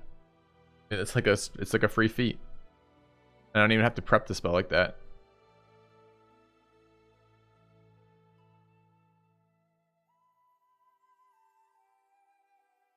Yeah, I think improved initiative is a fine thing. As I said, like we're starting to see where the cleric. I would build this cleric with one less number of say charges, I think.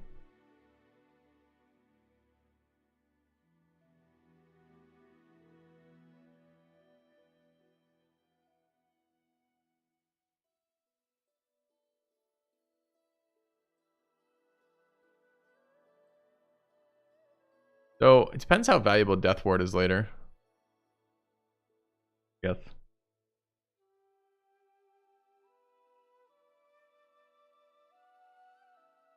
Well, there's another slight argument here, chat. Let's say that we start prepping. So the thing about Bestow Curse is I was fine having it as a level 4. I'm not sure I'm fine having it as a level 3. We can't, I mean, we can kind of delay Poison Communal, drop it maybe down to 1. If our wizard picked up Resist Energy Communal, but I don't think we took that, right? If we could transfer some of the burden of the level 3 slots to somebody else. The other thing is the wizard really, when we're reaching for a resist energy, it's an oh shit moment. And the wizard already has plenty of things they need to be doing on oh shit moments. Mostly throwing disable repeatedly until we buy some time, right? So I don't know that I want the wizard stuck with buff and haste, with more buff requirements. So I don't really want to offload that from the cleric. The cleric's job is to be doing this. So I mean, there's almost an argument for dropping prayer here if we go that route. If we're trying to do bestow curse. And I do think that's a super powerful effect if I don't have to be in melee range.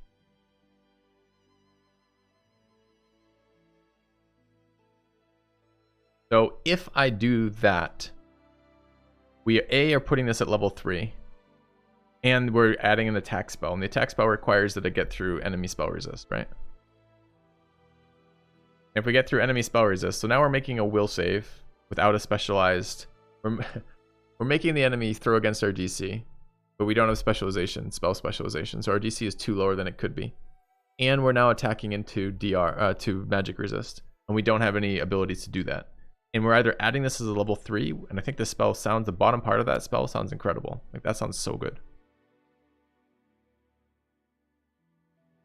But if we do that, where are we going to be able to do that? So we already, by taking the wand, we get it past touch range, which is great. But it's no longer a level 4. And level 4 seems to be where I have some spell flexibility, because all the level 4 spells suck ass.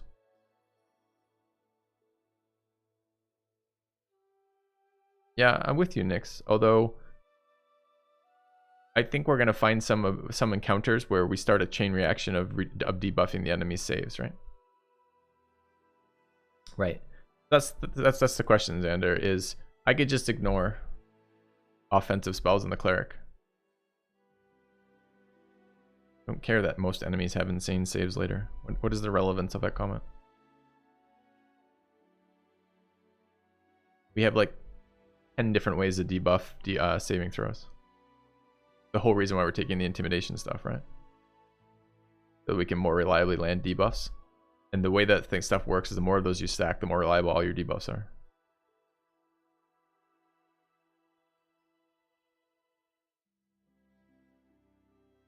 Look at Spit Venom.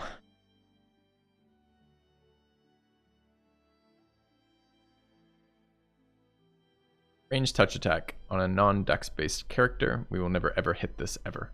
Talk about wanting to be worried about spell saves. You also want to be worried about accuracy on your roll to hits.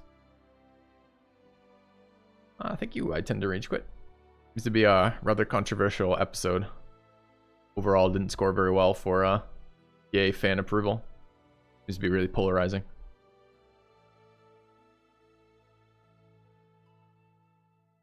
All right. So what then are the feats that we care about? Yeah.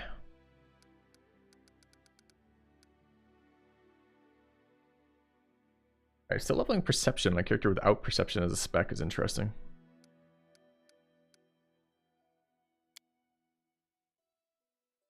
And what were the final meta magics?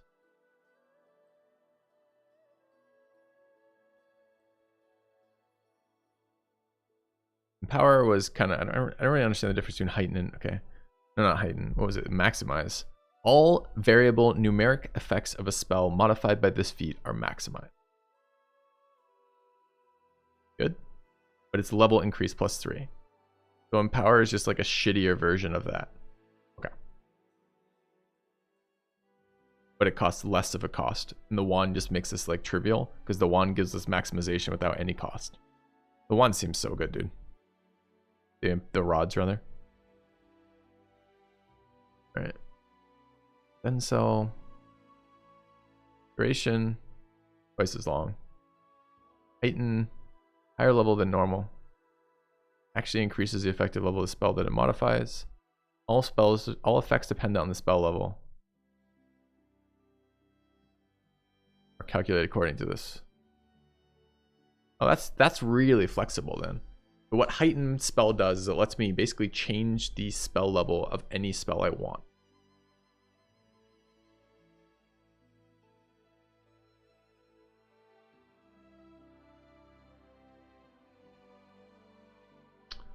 Interesting.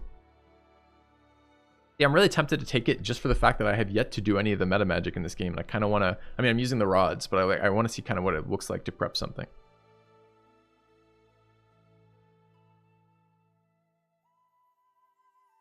Yeah, I understand that heighten increases the DC. Character doesn't have lube magic. This character is not the luber.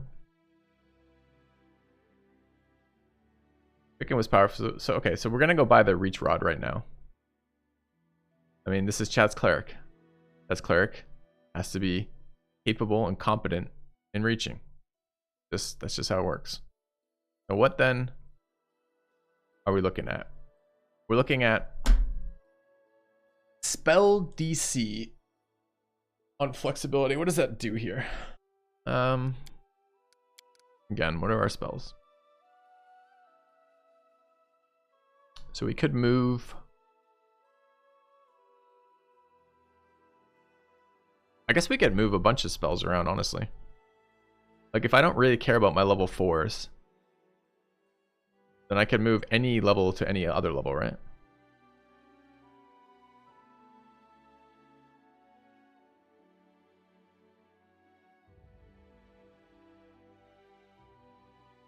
What else is in this character's build? So what are we getting in 2 levels? We're going to get a spell focus evocation on the cleric. What the fuck for? Why would I want evocation spell focus on this cleric? Does the cleric get like incredible like fucking direct damage spells coming up in a moment here?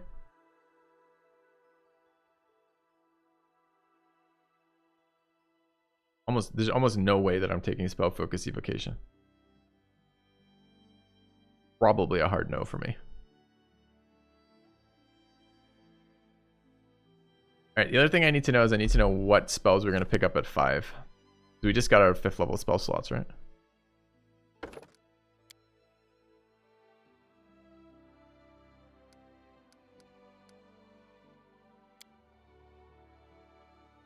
I'm not building evocation spells. I don't like evocation spells in the first place. And I certainly don't like them on my fucking cleric. So there's a 0% chance I'm going spell focus evocation. That's too low. There's a 10% chance I'll go fucking spell focus evocation. Let's just say that I wanted improved initiative.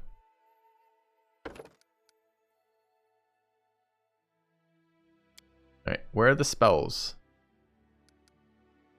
Hitting complete is gonna complete this though, right?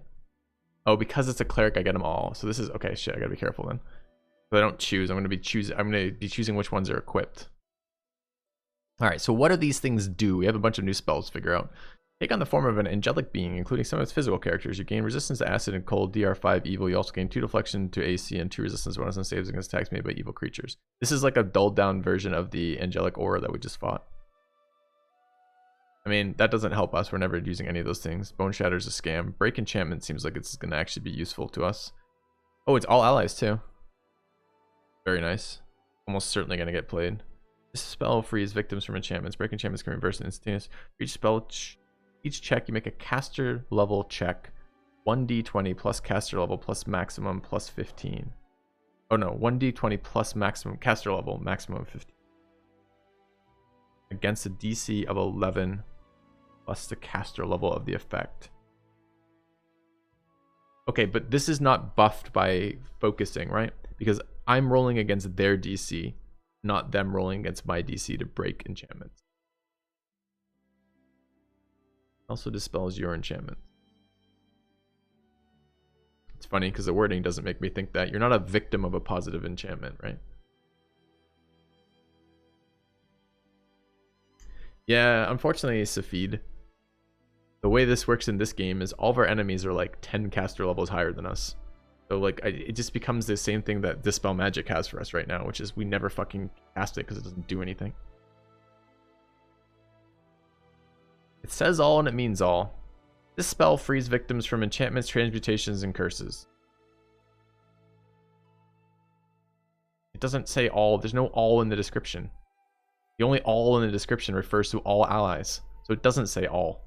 It might mean all, but it doesn't say fucking all.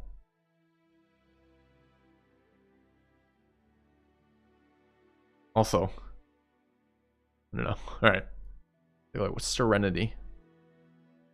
The target's minds with feelings of tranquility. Those attempting to commit violence become stricken with rack and pain. Take 3d6 when each from their harm another creature.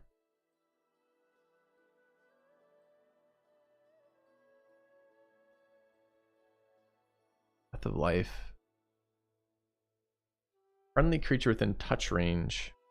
Is Oleg's distance wand? What level spells does it let me give distance to? Up to 6? Here's 5d8 points of damage plus 1 point. 1 friendly creature. Like other spells, Breath of Life can easily bring recently slain creatures back to life.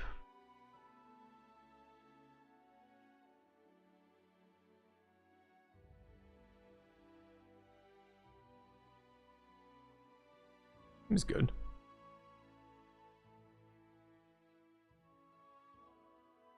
Temporary negative level kind of sucks.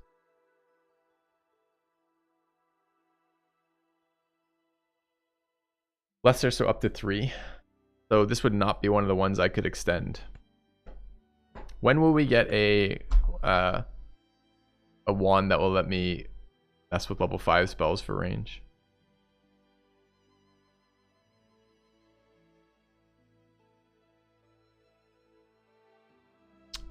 Alright, Burst of Glory. Allies in the area of this spell at the time of casting gain +1 sacred bonus on attack rolls and save against fear. We're getting sacred bonuses from somewhere. I don't know where it is. Cleanse. Personal. One personal heal. Wait. Target personal. This spell ends ability damage, blinded, confused, dazzled, diseased, exhausted, fatigued, not okay. Okay. I thought I was gonna say like ends paralysis, and I'm like, wait, but okay. Seems really shit. Personal cleanse. Coils. These are all new spells to me because I've never had a level 5 spellcaster in a Pathfinder game. Will specs is okay. Standard action spell. Hold monster except the target is constricted as if by coils of a large snake. Taking 1d6 plus 6 points of bludgeoning damage each round. Any successful save ends both the paralyzing and constriction. It would be nice to have a hold monster spell so we could actually fucking cast this. That's interesting. This is a single target disable against will negates. Still mind affecting, so like half the targets in the game are immune. And we don't have DC specialization on the cleric. But it is interesting. The clerics actually had a fairly okay range of offensive disables. Your light wounds mass. Corrupting weapon. Spell makes a main hand melee weapon deadly to undead. Any undead creature with HD equal to or less than your caster level must succeed in a will save or be destroyed utterly. Again, all the enemies that we care about applying this effect to are going to be immune to it because of dice problems. There's an evocation spell, I guess. Genie kind, personal. On casting a spell, you must choose one type of genie. Transform into it. While under the effects of this genie kind, you gain 2 racial bonus on all saving throws against paralysis, poison, sleep, and stunning, and a 4 enhancement to your natural bonus. You gain 2 natural bonus, excuse me. You also gain +2 enhancement bonus to Constitution. You're unaffected by difficult terrain. Gain other abilities. Okay, this sounds terrible. This is some like terrible bonuses. Like light moons, mass, bad, profane nimbus, personal, nimbus of shadow. Okay, this doesn't do anything. This is why are there all the cleric stuff? Like, are clerics shape-shifting attackers? I thought those were druids. Feels like there's like 25 ways the cleric can transform himself into something else.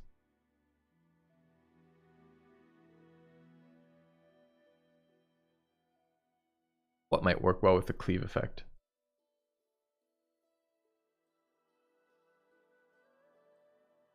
Alright, Raise Dead. Full round. Takes a diamond. Corrupting weapon?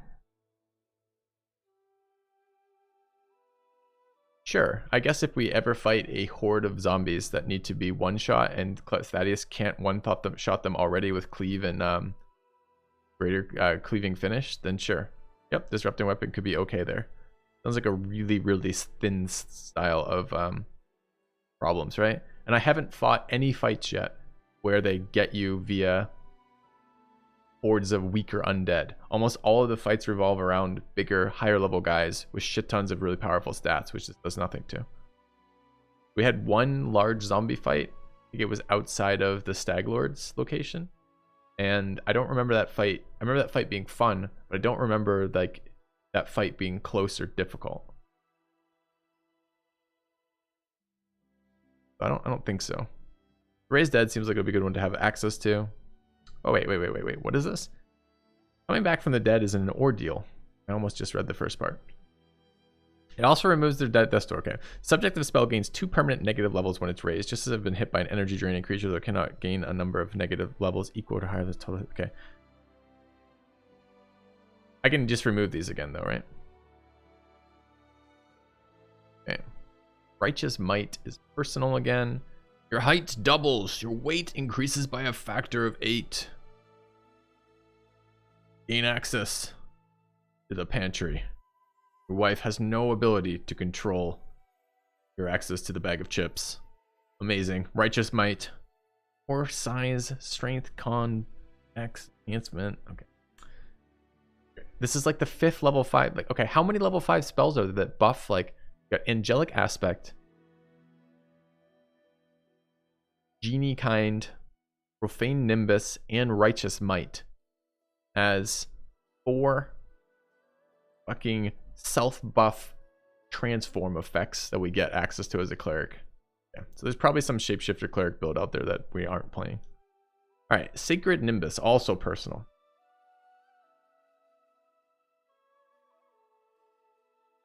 I think they just wrote spells and just wanted them as complex as possible, even though they don't end up doing anything. All right, what does this do? You're surrounded by a nimbus of golden light. Any evil enemy striking you with unarmed strikes, natural weapons, or handheld weapons. What weapon is not encountered here? Ranged, I guess? I mean, you're being struck with a handheld weapon if you're shot by a bow, I guess. I don't even know what weapons aren't covered here. Unarmed, natural weapons, and handheld weapons. So if like an enemy has like a mace they wield with their tail, then I guess this doesn't protect us from that. Anyway, but anyways, okay. But at the same time as being surrounded, why is there but the same time here? Thank you. They take a totally inconsequential amount of damage. Creatures wielding melee weapons with reach are not subject to the damage. Spell resistance applies against this damage. Take half damage from magical attacks with the evil descriptor. Okay, that's so far the most meaningful part of the spell. Such an attack allows a saving throw for half damage. You take no damage on it. Okay, this ability is fucking terrible.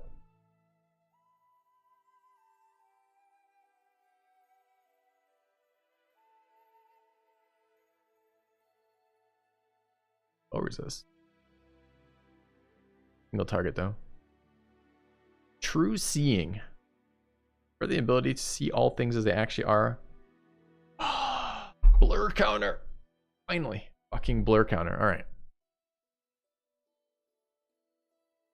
So the short and long of this are our level 5s are pretty disappointing. We have a bunch of situational level 5s that we're probably going to prep. We're probably prepping Raise Dead and probably prepping Serenity. Or not Serenity. Breath of Life. And we'll probably end up prepping True Seeing.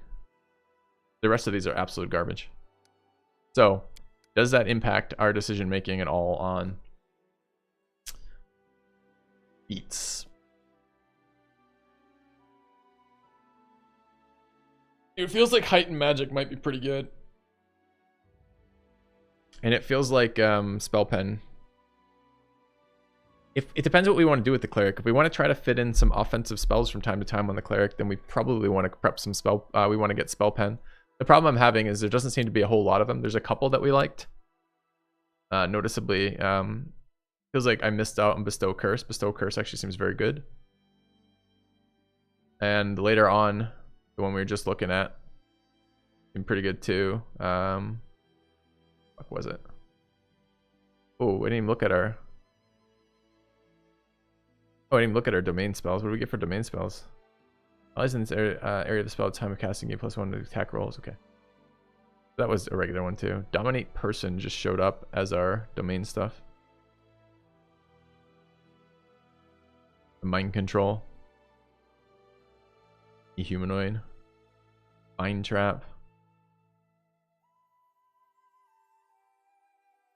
Paralyze and Entangled. Wait, what? That's kind of cool. I want to read it.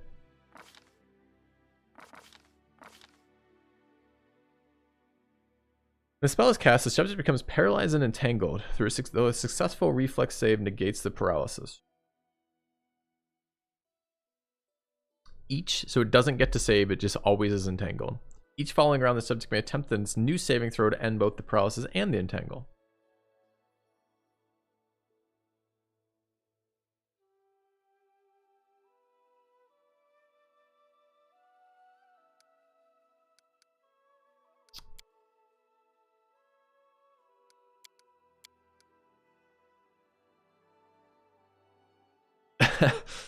so we're back to the same question, right? Which is, I think we're looking at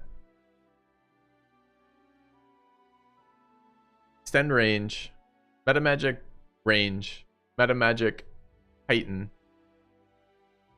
improved initiative, or spell pen.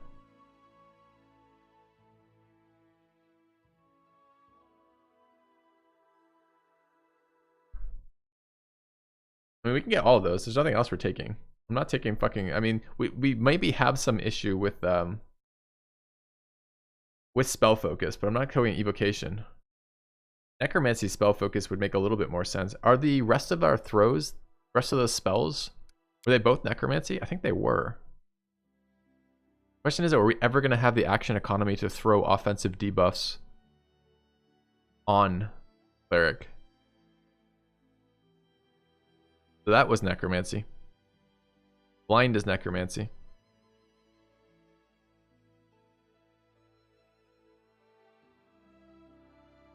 I think that was about it.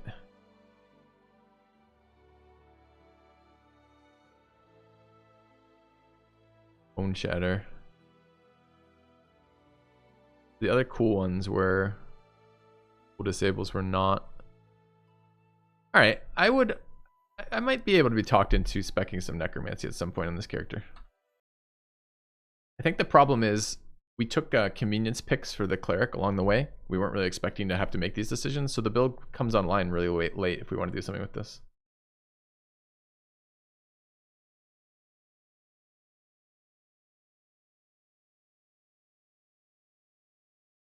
Meta magic seems interesting. It seems interesting twice, right? Seems interesting at level 4 and level 5, where I wasn't super excited by the options there.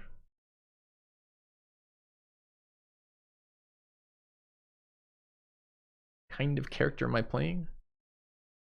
Roleplay a 36-year-old full-time streamer. Do this mostly for chat. Is where we're at with that. So we have two options here with these out.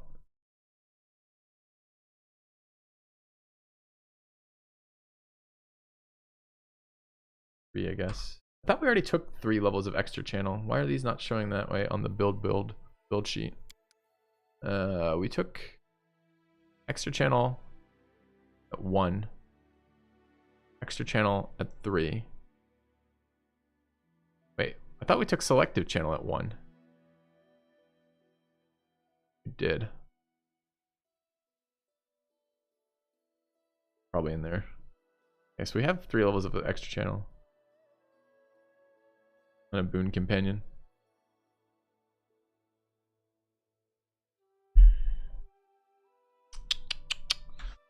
Okay.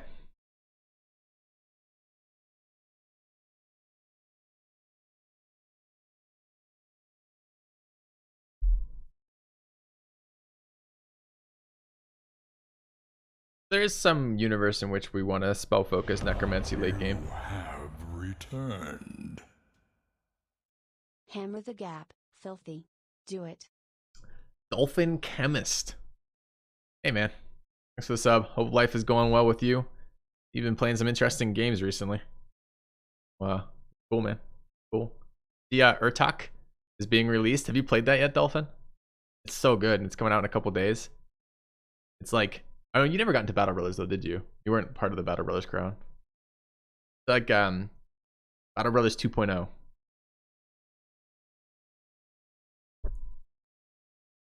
Yeah, you weren't a Battle Brothers brother, exactly. Too bad. Game is excellent, excellent. If you enjoy that type of game.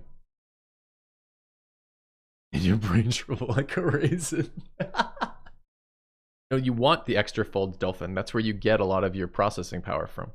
It's a maximum amount of brain tissue per like area kind of thing. So you want those shriveled folds, man. It's gonna be helpful. You don't want a big smooth brain. Doesn't help you much. Pretty certain anyway. What fucking decision are we making about this goddamn cleric? Improved initiative has been solid.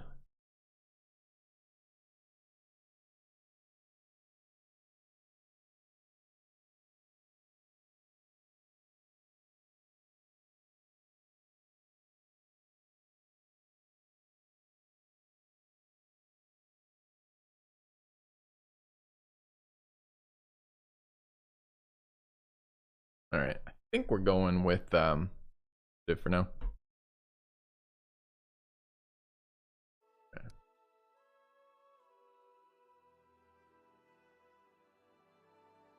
Well, a generic but good feat is either heighten or heighten seems excellent because it eventually this lets you, the power of this seems to essentially be the flexibility of wherever you want any of your spells. You can prep the spells that you use regardless of where you're running them from, which seems insanely good. But the other one that seems like it's always going to be good for us is the initiative roll one.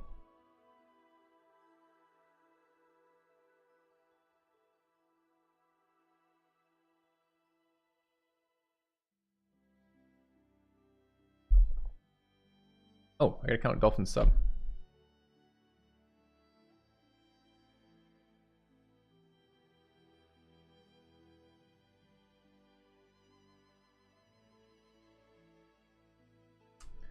Probably just that. Yeah, what affects initiative throws in this game? Is it a scaling stat? Is this gonna not do anything in about 2 more levels when all of our enemies are level 30 and they all go first anyways? Yeah.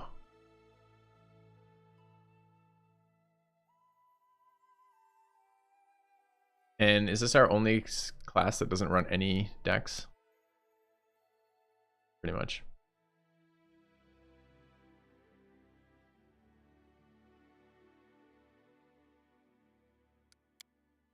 All right. We'll take the problem is the clerk is so fucking generic. All right.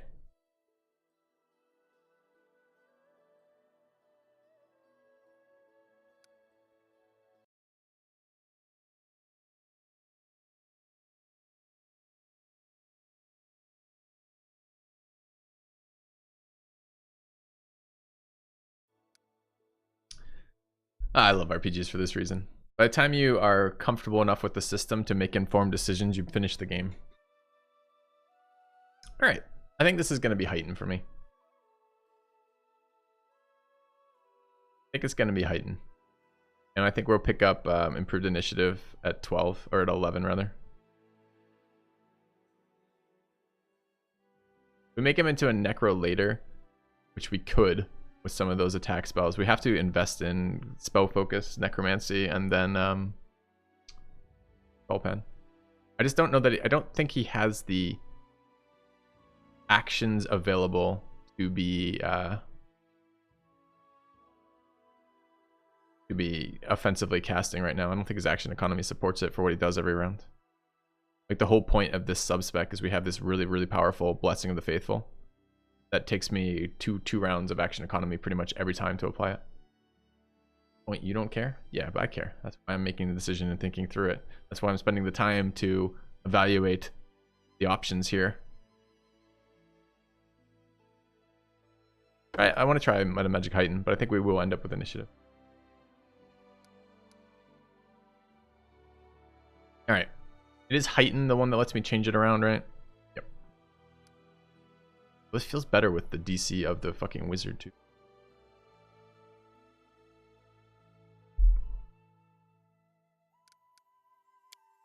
All right. I think there's a strong argument for initiative there. All right, let's take a look at our Sword Lord. Level 3 Eldari Sword Lord coming up. Bonus AC of attacking with a dueling sword. Fine. What else do we get at this level? 9. Just a feat.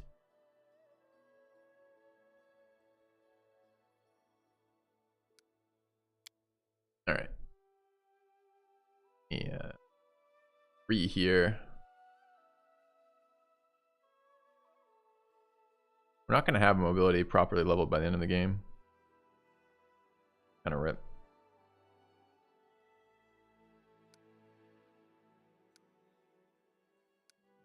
The 3 we're focusing, I believe.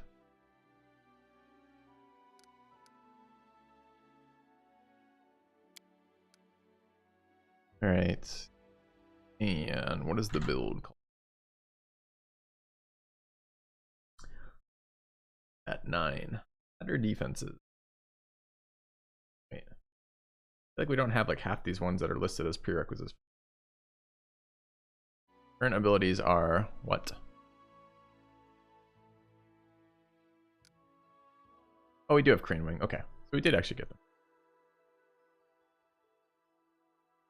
Shatter defense. Huh? Does what exactly?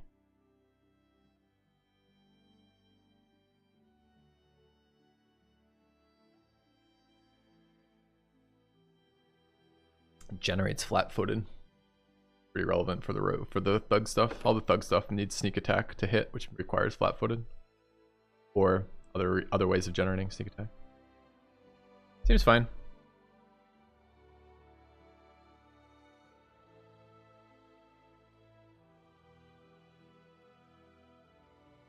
Combat mobility.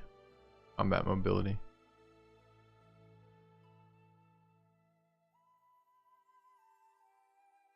We have combat mobility. I don't think I want combat mobility.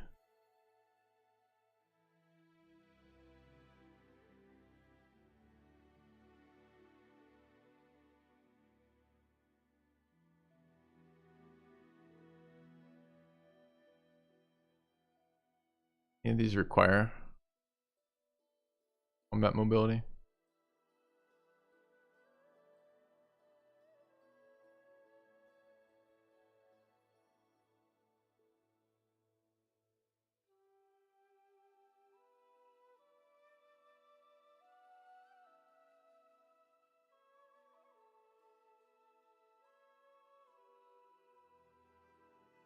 I don't know why I would want combat mobility in this build.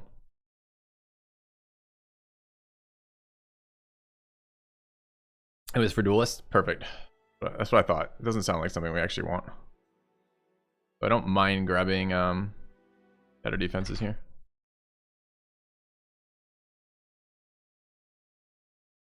What did we take last time for this?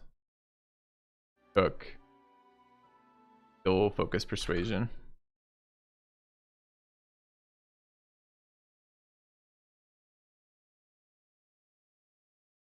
Better. Okay, I think that's good. Don't think we need to spend more time on that decision. All right. Leave defensive parry. Yeah. All right, one last guy to do here. We have our Slayer. All right, so this level up brings us next sneak attack die. Clustered shots, better defenses, rapid shot, winning prowess. Next level we get our intimidate online, I believe. We get dreadful carnage here. And all right, so what are the other archer spec ones that we are supposedly taking but are currently missing? Point blank precise. I did take both those. Oh, blank precise, weapon focus, longbow, any shot. Been good. What is improved?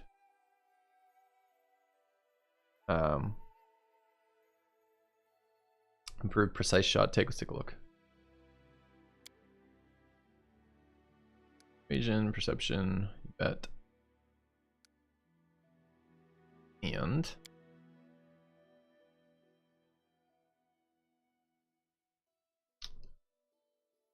we don't need dazzling because we get to skip the prereq on that, I believe.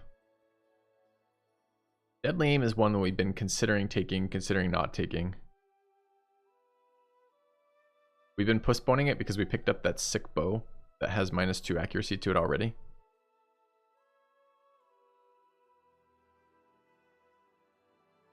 Not super keen on hammer the bow, hammer the gap. Improve critical. When using this weapon, your threat range is doubled. That's what Diablos has in the build right here for this. Although this is One Heart's build. What do you guys find? What's improved critical do for a bow? Why so much persuasion? Because it's another intimidator.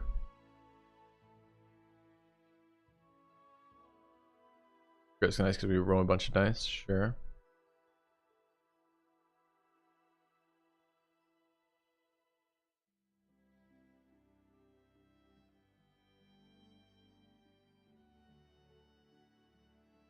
%, crit. That exciting though, is it?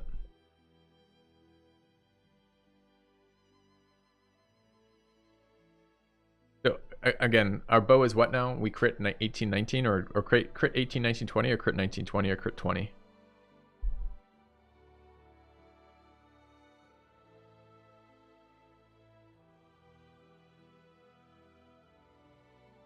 Light spellcaster, arcane. Okay, where are the weapon proficiency, meta magic stuff, spell pen, weapon finesse? So what are we locked out of for ones I want now?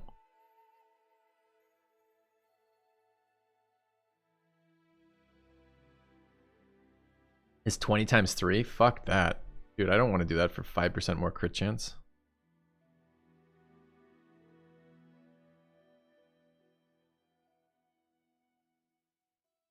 That's terrible. What I wanted is improved precise shot. We're missing bad bonuses for this.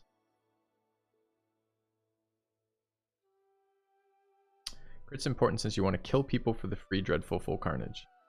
Do I have to kill people to trigger Dreadful Carnage?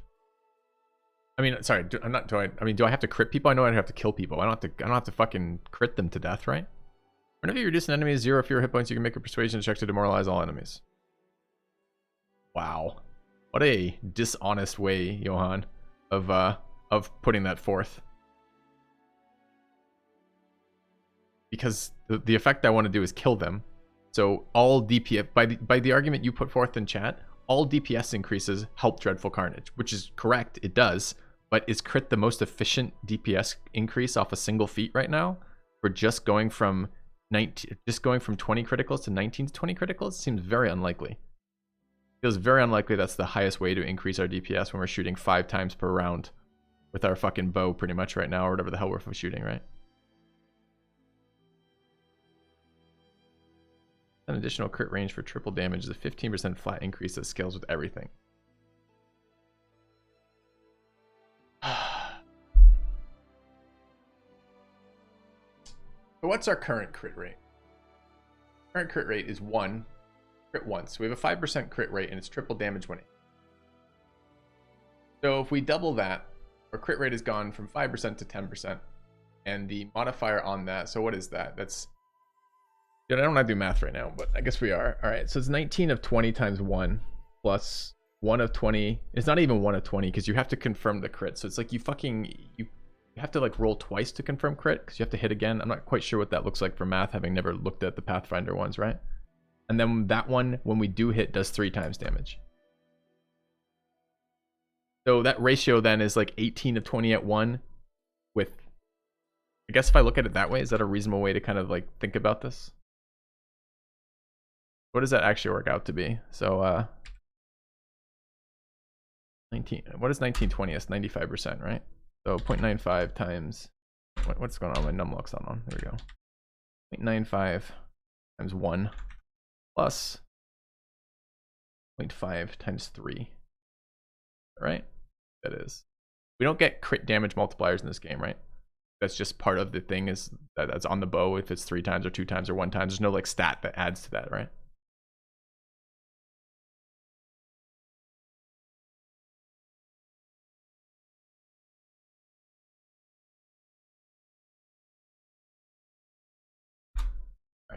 So at the moment, with the basic attack, crit is essentially adding 10% damage. All right, so what happens if I double our crit range on this? So now it's 0.9 times 1. And then added to, what is the other one? It's 0.1 times 3. And it's 9. All right, so we go to 1.2. It's not a 15% damage increase. We go from 1.1. We go from 1.1 times damage to 1.2 times damage, right? So as a damage